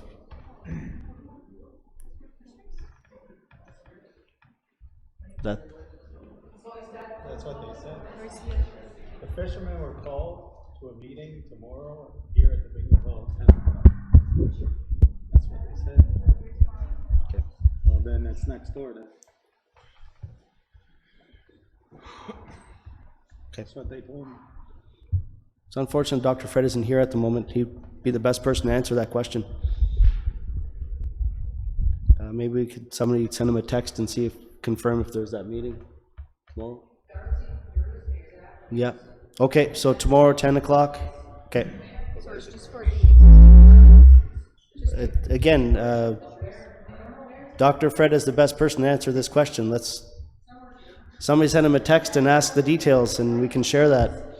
Yeah, what Dr. Fred is doing too, Chief, is notifying all the fishermen the upcoming season, what's going to be going on. But I know that there's another thing that he's working on too, is the lobster management plan for the community. Maybe that's what the meeting's all about. Because we have so many licenses and simply not that's on the 21st. But I'm just saying, yeah, what he's doing right now he's in a verge of developing a lobster management plan. Same as the lobster management plan, starting to go offshore, because we simply, right now, we only have about 5 licenses. That's for commercial lobster fishing in May. Then again in August, September for the fall fishery. So again, that's other work that Dr. Fred's working on. So he said if anybody asks about that, then again, that will take time, but right now we only have 5 licenses for lobster, and there's more fishermen getting involved. There's more fishermen that would love to go out and lobster fish, but we only have so many licenses that we can issue at this point. We're trying to get more quota, maybe offshore, somewhere in New Brunswick, somewhere in Nova Scotia, because right now all the fisheries is done right in local. We share with Ilver Bar has their own lobster fishery. We have our own lobster fishery, like Pamitir, what we do. And we have, I think, out of the 5 licenses, we saved one license for fall fishery. I believe we save a license that's about 400 traps or 500 traps. See, just a better way of managing it, put it this way. Okay.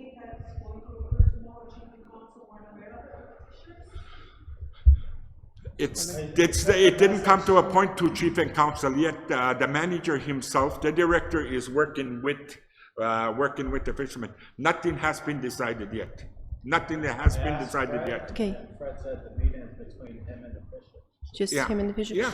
I have a question for council because I apologize, I've been sick for maybe the last 2 meetings, so I'm just wondering, a lot of concerns from the fishermen come my way about a cap on their salary. Has that been agreed to at the council table? Nothing has been agreed So to. nothing on the has council been table. agreed to That's- at the no. council table? No. So it's just speculation? Just speculation, ideas. Okay. These are all ideas that are on the table right now.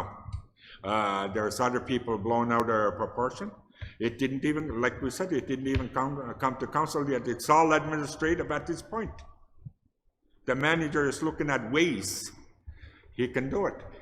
And there's rumors, there have been rumors over there, oh, we're capping this, we're capping that. We don't know. We'll know when they come to make a presentation to Chief and Council. And certainly, again, then you'll be notified. So But there's other fishermen saying, hey, yeah, we got caught on this, we got caught So it's on the this. council that decides? The captains are telling them, there's other people telling them that, yeah. And they said, why are you guys doing what? It didn't come to council yet.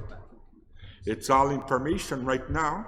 He's going to all his workers, all his fishermen, and he's trying his best to develop a plan that will suit everybody, that will suit the community, will suit Chief and Council. But the rumor, basically, it's all rumor right now. Nothing has been decided. Once we decide, you'll know it'll be at a council meeting. Whatever we decide, it'll be on the council meeting. It'll be at a council meeting. He still has to come to council. He's not going to decide on his own. He wants help. He's doing that with his fishermen. Things we talk about, they're not implemented. It's talks going on. Sometimes we talk about things. We can talk about a multi-million-dollar business at a council table. They go out on the street and they say, holy, they're doing this, they're building that, they're doing this. No, it's only been talked about at this point.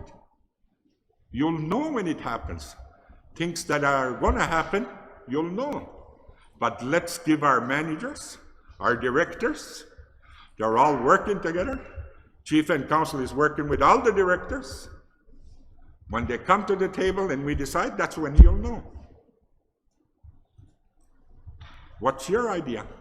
This is a good idea, or isn't it a good idea? Fishery is always a hot topic. Fishery, forestry. Rumors can go up just like that. So I did get a response from Dr. Fred. That way we answer the question straight from the person who's working on this. Said it is a meeting tomorrow with Fishers, HR, and management to review their letters of offer for employment and to talk about the new drug policy. So that's what the meeting is about tomorrow. I'm not sure if the student fishers have been invited, but if they are part of the fishing plan, then I imagine they would be, right? They're coming in. Okay. Any other questions on that? I do have other items just to follow up from our last meeting.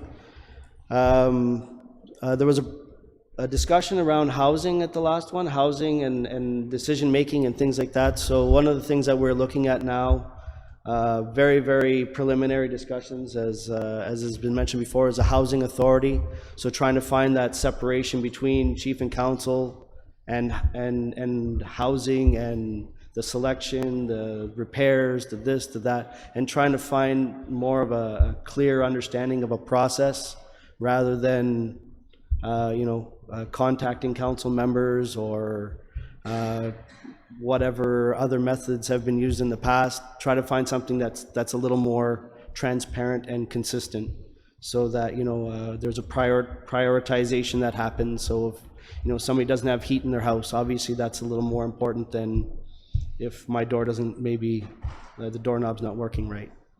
So looking at some of those things, but also a separation from Chief and Council making all those decisions and looking at a housing authority to take on some of that responsibility and have it a little more community driven.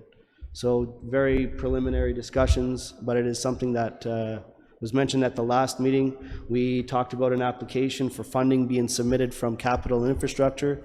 That those dollars were approved for housing innovation And so now it's just a matter of how do we implement, or how do we move forward with this project. So that's where we are with that. Another thing to bring you up to speed on is medical transportation that was talked about at our last meeting as well. I'm very happy to say that we've made good grounds on medical transportation. As you know, for a long time we've had to follow the rules of that have been imposed on us by Mammoth Inuit, where we had to use the lowest cost means of transportation. So our medical transportation to Quebec City and Montreal, you had to take the bus, you had to stay in boarding homes, and that's all. There was no other way around it. I think there was some leniency or some ways around it in Quebec City. As of the last AFNQL meeting, that was brought to the AFNQL Chiefs meeting because that's where the problem was. It was at that Chiefs table. So we had a resolution passed that allows us to step out of that agreement. So now we have the authority here in Listuguj to manage our own medical transportation. So we set the guidelines, us working with Health Canada have that opportunity to set the guidelines that we want to follow and how we want to provide medical transportation for our own community members. So I think that's a huge step forward. No more needing to stay in boarding homes. We can stay in a nice enough place. You know, not talking to Ritz, not talking to Hilton or whatever, but at least it's not a boarding home anymore. So I think that's a huge step forward that's going to help and benefit a lot of our community members. Something that I think long overdue, and I'm happy that we got it done. I just want to respond to Lloyd's comment about getting some feedback about governance. I'm really interested. I really believe that good governance comes with like the transparency and accountability, and I really believe that that should start before people even step into office. And I've been reading a little bit about how that could actually be started with the campaign process and being more accountable and transparent in that area, because there can be public perception out there that politicians may be influenced by whoever is kind of financing them or supporting them. And if we could find a way to kind of spread that out a little bit more throughout the community, we'd all feel like you have a responsibility to be more accountable to the public and not just a certain few. So if there's a process in place or put together, we could talk a little bit more about that. That's something I'd like to participate in. Cool. Great. That's great. So that segues perfectly. Community engagement. It's sort of been a theme throughout tonight. MMS, that's the instruction we gave them. You need to engage the community, reconnect, and have a discussion with the community, share information. And I'm glad that they're doing it, right? They've started these sessions, Maui Omi Cafe, I believe it's called. Yeah, and there's one last night. So this is an ongoing, recurring thing. You've probably received the invitations in the mailbox. Doing it in 3 communities. It's something that's supported by the 3 chiefs and the 3 councils that whenever we got together. And there's more to come here in Listuguj too. Yeah, and there's much more to come. Listuguj gets big and gets big, yeah. So that's their process. But here in our community, we've sort of wrapped up an economic development community engagement process where we should be seeing a report soon that outlines the structure for a 5-year economic development plan. Being at the last one briefly, some good ideas, some good suggestions coming out of that. Looking forward to the 5-year economic development plan. That again, you know, did we hear you right? Is this the plan?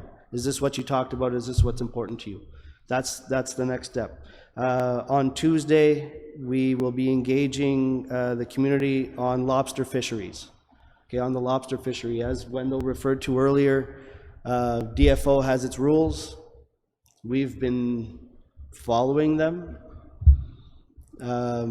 We think maybe it's time that we expand our own fishing law to take on more and manage more variety, different species. So lobster is the engagement process that'll be happening, lobster fisheries. So that's starting on Tuesday evening. I think there's a meal involved, so probably around 5 o'clock here. Annette, yeah, here. So get out, share your ideas, share your opinions on how we as Mi'kmaq want to manage our lobster fishery. We talked about it earlier, the matrimonial real property. Another one that will be coming up is land use planning. So that ties into economic development, that ties into land management. How do we want to use our land, right? We've acquired a huge, as one example, we've acquired a huge piece over on the west side. There's still no definite plan for what we want to do with that area that's been added. Designating specific areas as protected areas. Do we want to protect our water, our drinking water? Right now it is not protected. There is nothing to say that you can't park an old car and leave it there right next to the pump house, and people are going to get upset, but nothing says you can't do it. So we have to start looking at these zoning, these ideas, how do we protect our territory? How are we going to use our territory? What's the best use, or what do we intend to do with it? So that's coming, and no doubt there's more. Well, I think we've added to that as well tonight with the custom election, an engagement process on that. What was the other one that we talked about? Lloyd and Vicky, you said you'd be interested in doing that as well, as developing governance for our chief and council.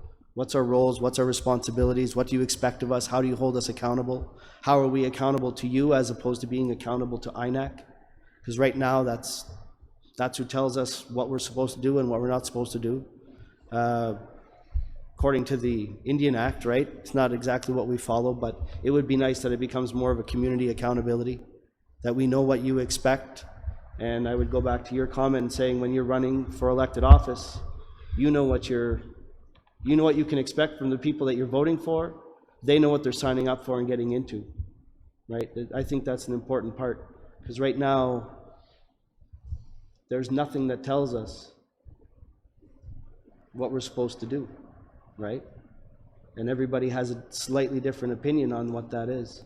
So I think getting that discussion going and fine-tuning that is an important step forward.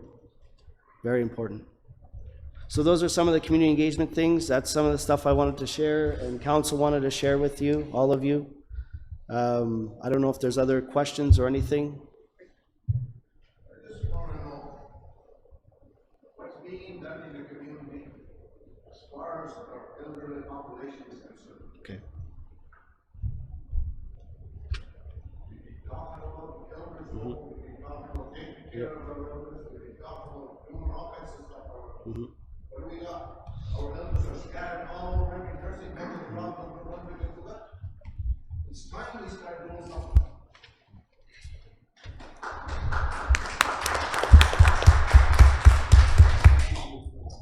So we have, if Lloyd was here, he would be able to answer a bit more, but I know he's grabbed a hold of the Elders Care Facility Plan that was done before. He's looking through it. He's also contacted other communities to see what they're doing there for other examples for elders care. An example was in Waswanipi, where you have sort of a blend of independent living and assisted living with some resources sort of central, right? So you have the central building, and then there's cabins nearby that provide those services, but it's kind of centrally located, still within the community by the river, So he's looking at what's out there and what's available. The other day I had a conversation to find out what the barriers are with the Sister La Gaspésie. One of them I think goes back to something that's been mentioned in the past, right? And that's basically, why can't we open one here? And it becomes a number of beds issue. So there's a number of beds that are assigned to this one, to that one, to that one. I'm happy to say that they have no problem or issue reducing the number of beds elsewhere so that we can have beds here. That doesn't become an issue anymore. We just need to create the opportunity.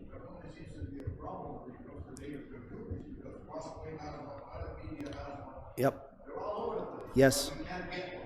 Exactly. So the number of beds in those facilities have to be reduced so that we can take on that extra, right? That's the way the provincial government sees it right now.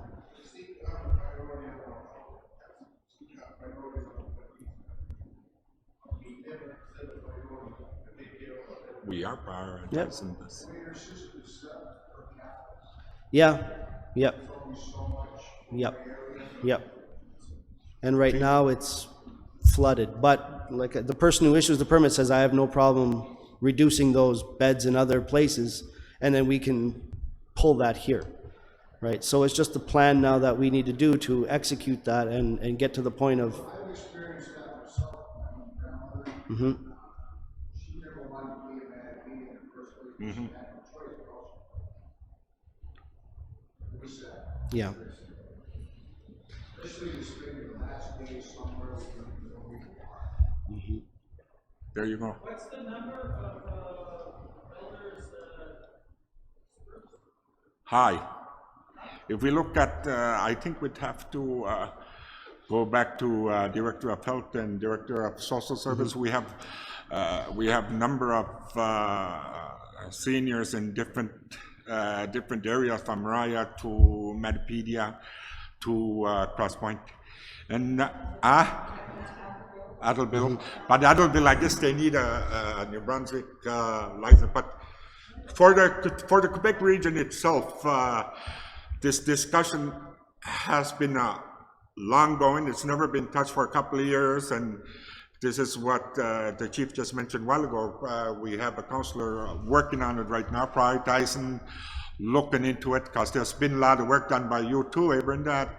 The last work that was done by you, but the hurdles that we usually get is from the Quebec government. And the people, our people, we tried a couple of times to interfere in the Crosspoint elections to get off. We're part of their electoral boundary, and we've been trying that for the past 6 years to get out of their electoral boundaries. We want to control our own home care facilities, and they're using our numbers here also in Listuguj to get us out of that loop they have in fire. Okay, we're not in fire, in ambulance or things like this. Hey, we already got an ambulance service in Quebec. No, it's our own First Nation service that we want to do. We want to implement our own. And these are the hurdles in funding. Then we just can't, we can build it, sure, and just place it there, but we still got to deal with Medicare, I believe. There's so many areas we got to build in. And then for the capital component of it, to build a building too. So we have to have everything in place, LPNs, nurses, hopefully doctors. There's so much to it, but the idea we came up with, that's the first time we decided to enter our own people into Crosspoint elections. Because we do have the numbers here. If they don't want to cooperate, maybe we can try that again or something. I hate to talk about it online where everybody hears about it, but if push comes to shove, let's get people running in the Crosspoint election and slowly take over. How many seniors right now? I can, top of my head, there's about 6, eh? That's the data that maybe we need. More? That's kind of data that we need to plan this going forward, right? So what's our need today? What's our need tomorrow? What's our need in 10 years, 20 years? We have to plan for that. And I think a lot of that work was done back in 2009, Brenda? Yeah. Yeah, a lot of great work too. Because the last... Yep. Yeah.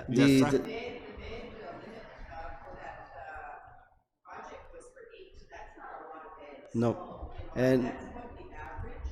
The only impediment in that was the infrastructural costs. But as far as the operational costs, they were going to be provided by whatever the new organization is in yesterday. CIS. Yes. So once the construction and the capital costs are covered, then that was going to be a cost sharing issue or challenge for that matter. But once that was, but that would be ready for negotiations. I mean, that thought is like, as someone said, I think it was you said earlier, like for reinventing it again, you want to start all over again. We don't need to. No. It's done. The studies are done, the projections are done.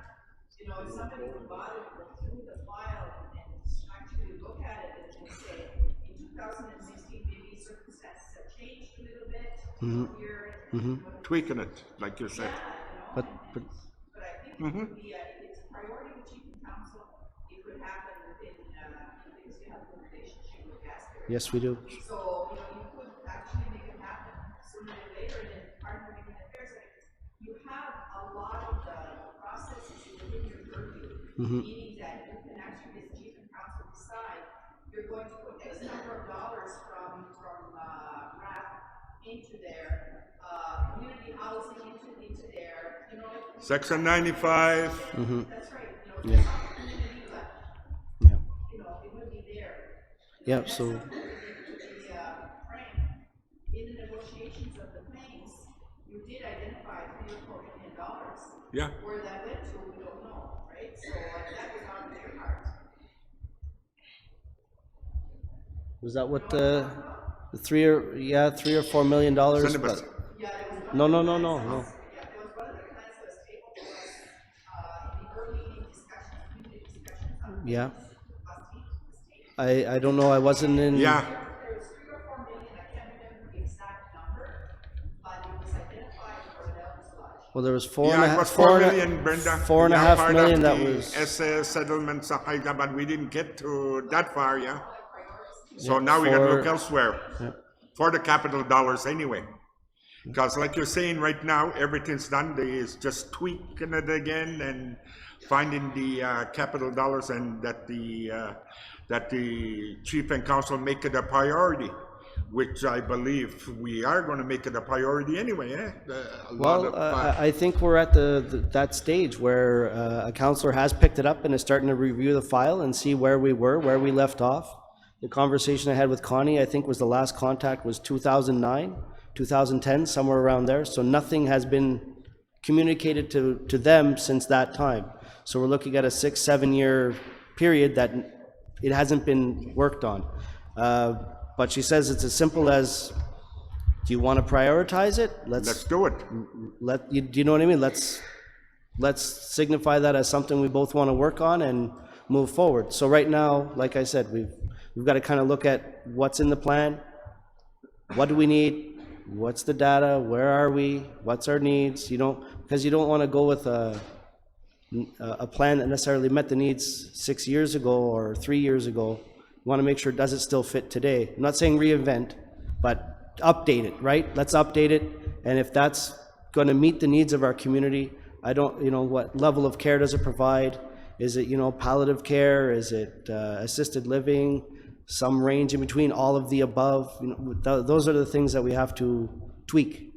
That document as it stands now was the product of the elders themselves. The elders actually inputted every 2 weeks, there was like consultation and information sessions. Good. And development, reports to the elders, and from the name to the, they wanted palliative care, one bed, they wanted, certain things, and it was not incorporated, the architectural designs are there, and so cost might have escalated since then, obviously, right? So Yeah. there's got to be maybe a little bit of pullback here and there, but generally speaking, it's a good Okay. piece of work.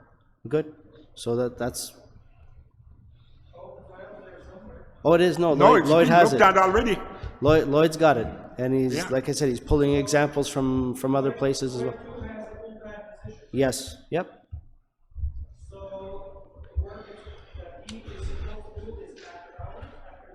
He took that on himself right now. Yes. Just to do on his own, outside of his full-time position.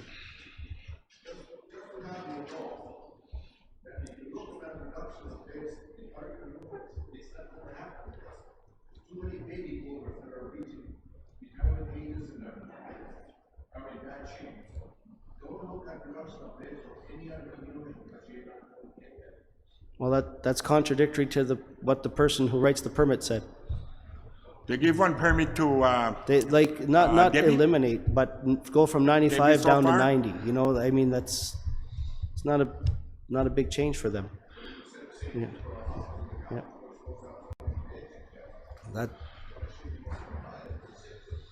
That's another discussion. Yeah.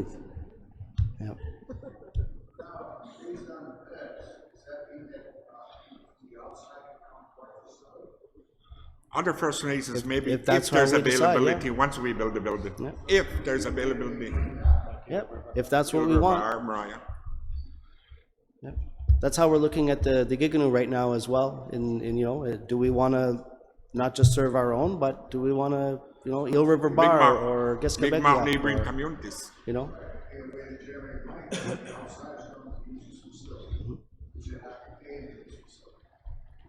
Yep.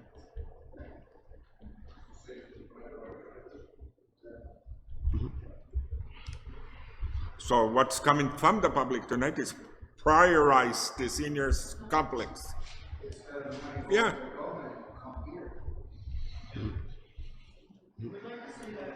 You'd like to see that happen, eh? Those are the priorities that are coming from the public this evening again, which already from the first meeting that came from that not please, but prioritize the elders facility.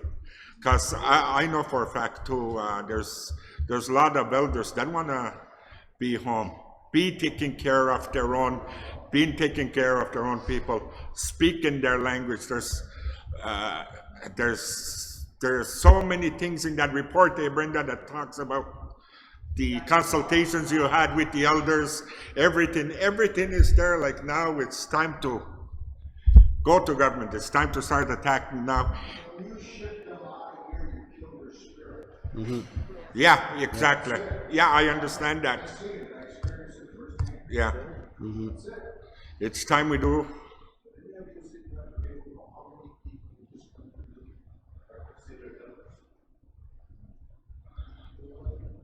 Not No, offhand. I couldn't. How many are considered elders in this community? 86? So does anybody know? Oh, over 65. Yes, we have those stats, but we'd have to go to the health director that has all the stats and everything, the elders. 275, huh? Yeah. And in some First Nations, they have considered elders as 55, huh? 55 years old. We are. No, but seriously, some First Nations have elderly. They consider their elderly at 55.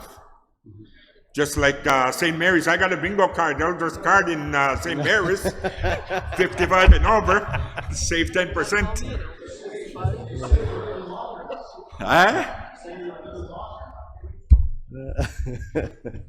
But that's the federal government, 65. Then again. Sherry? Next topic. Yeah. Can one of you guys answer this rumor or question in regards to the AGS school? What's up with that food at the school? You must have seen it on Facebook where it's common that the food is being reused. And I actually had a copy of the menu. It's supposed to change. It's still, we're still eating on January. I have no exact aware. My brother is actually sending food to the school because it's horrible food. And one of you guys straighten out that rumor, are they actually, my kids don't eat, they're putting the food back in the fridge and then using it the next 2 weeks again? No.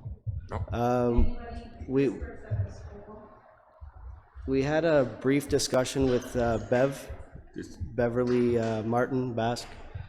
She's been monitoring this program very, very closely. And what I would invite is, if you have concerns, education is on our next council meeting next Tuesday. So what we can do is we can get to those specific concerns with Bev, the person that's managing and watching this program very closely, and she can speak to the very specifics of that program. So any and all concerns can be asked at that, I would say, at that time. And so I wouldn't want to speak for Mr. Grass, but as a parent, you should have that concern, and by all means talk to the school about any concern that you have. Yeah. Yeah. But yeah, we can have a full presentation on that next week at our council meeting. Yeah. Yes, there's a lobster meeting here. and there's a council meeting over there. It's not ideal, but there's bingo on every other night, so. Not a feast, a meeting. No, they're having it with their staff, Sheriff? No. They're having a meeting with their staff to discuss lobster management plan. Not with their community. Next Tuesday is community. Yeah, we have a tour scheduled for next week to go and see. There's been some postings that have gone out for laborers. They had forwarded us a contract or the tender for a contract for snow removal. And we've had a couple of strategy meetings inside within LMG to look at what do we want out of this arrangement, this negotiation, this investment. At the council meeting we were supposed to have this Monday, the question was to come to us as council. What do we want out of this? What are we looking at? Where do we want to go as we talk about strategy?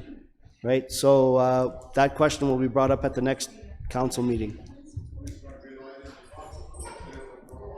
Right now they're not selling yet.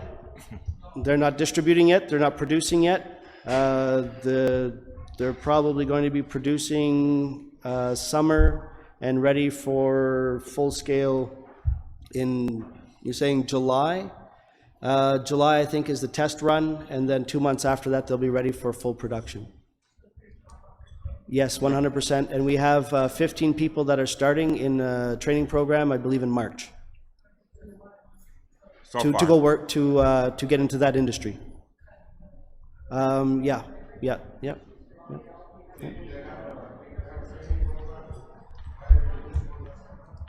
We tried to, but it didn't work out in terms of timelines and some of the requirements for getting students in. And now we have a full cohort, and that's what we wanted to start with, is a full group that would benefit entirely from the training program. So, yep, yeah, they'll be starting in September at the community college in town. No.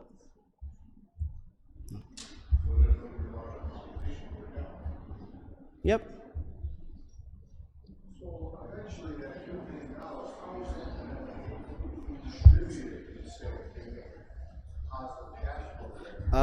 So the $3 million is it's a loan to them in their development and while they're building, right? So right now we are earning 5% interest on that $3 million.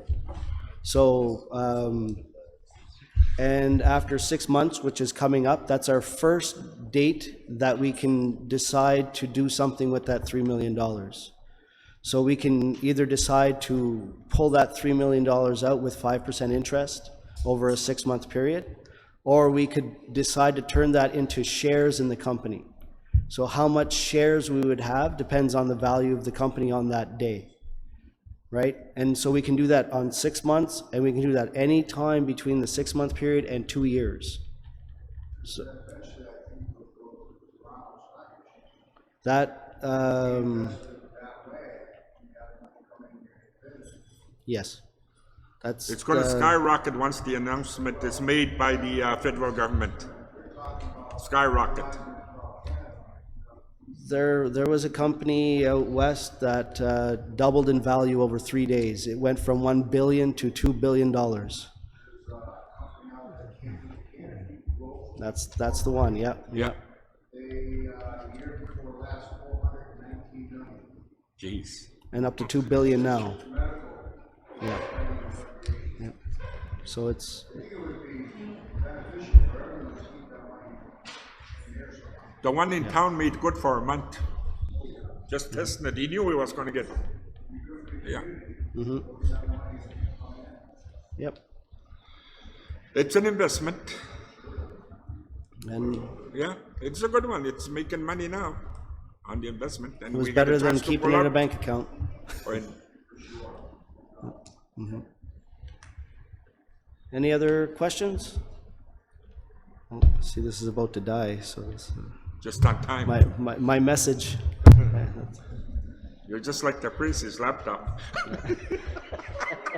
Trying to go paperless. When he does a sermon, he has his iPad. Yeah. Well, we've gone paperless at council, right? We're trying to reduce our paper use. Father Darcy. Any other comments from council? Sorry, I kind of dominated a lot of it in the end. I'd just like to thank everyone for coming, and I know a lot of you seen me on my phone. I wasn't checking Facebook or anything. I'm just letting you know that the online was very successful, and the CHRQ announcement was successful because I was getting a lot of inboxes and texts from community members that had questions or comments to say about what was being talked about in the room. So I'm glad to see that the online and the public was included in this, so it's working. So that's all I'd like to add. And on your way out, if you'd like to take some donuts home, go ahead. I hope. Thank you. Thank you, guys. All right, so hopefully we'll see you in about 2 months. 2 months? They said to every 2 months. Hi, can you hear me? Frank? Oh. Mike, can you take me off of mute so I can hear you? Oh, yeah. Lorna? Go ahead, Lorna. Go ahead. Modern technology. What's this called? Television nice.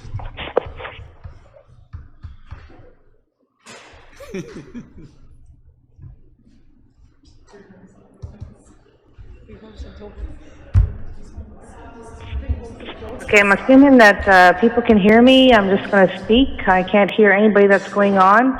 But with regard to the training at Quantum that's starting in March, but just to make a correction, the CCNB training is not happening this fall.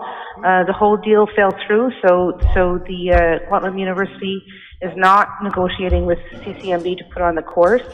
What we're doing for Listuguj is that we're entering into an agreement with a vocational training school board within the Montreal region to bring horticulture training to Listuguj, so that's something that we're working on in that area. And the last time we met with them with regard to production, they told us that it'll be approximately July that they're going to be having the test run, and so that's going to bring them further to their licensing, after which they're estimating December, January, they should be in full production. Right on. That's it. Okay, Frank? But we're doing our own training. We're training our own people to get a full job. Many of them all for us. We have to send them to work. We have to send them to work right. Yeah? No? Okay.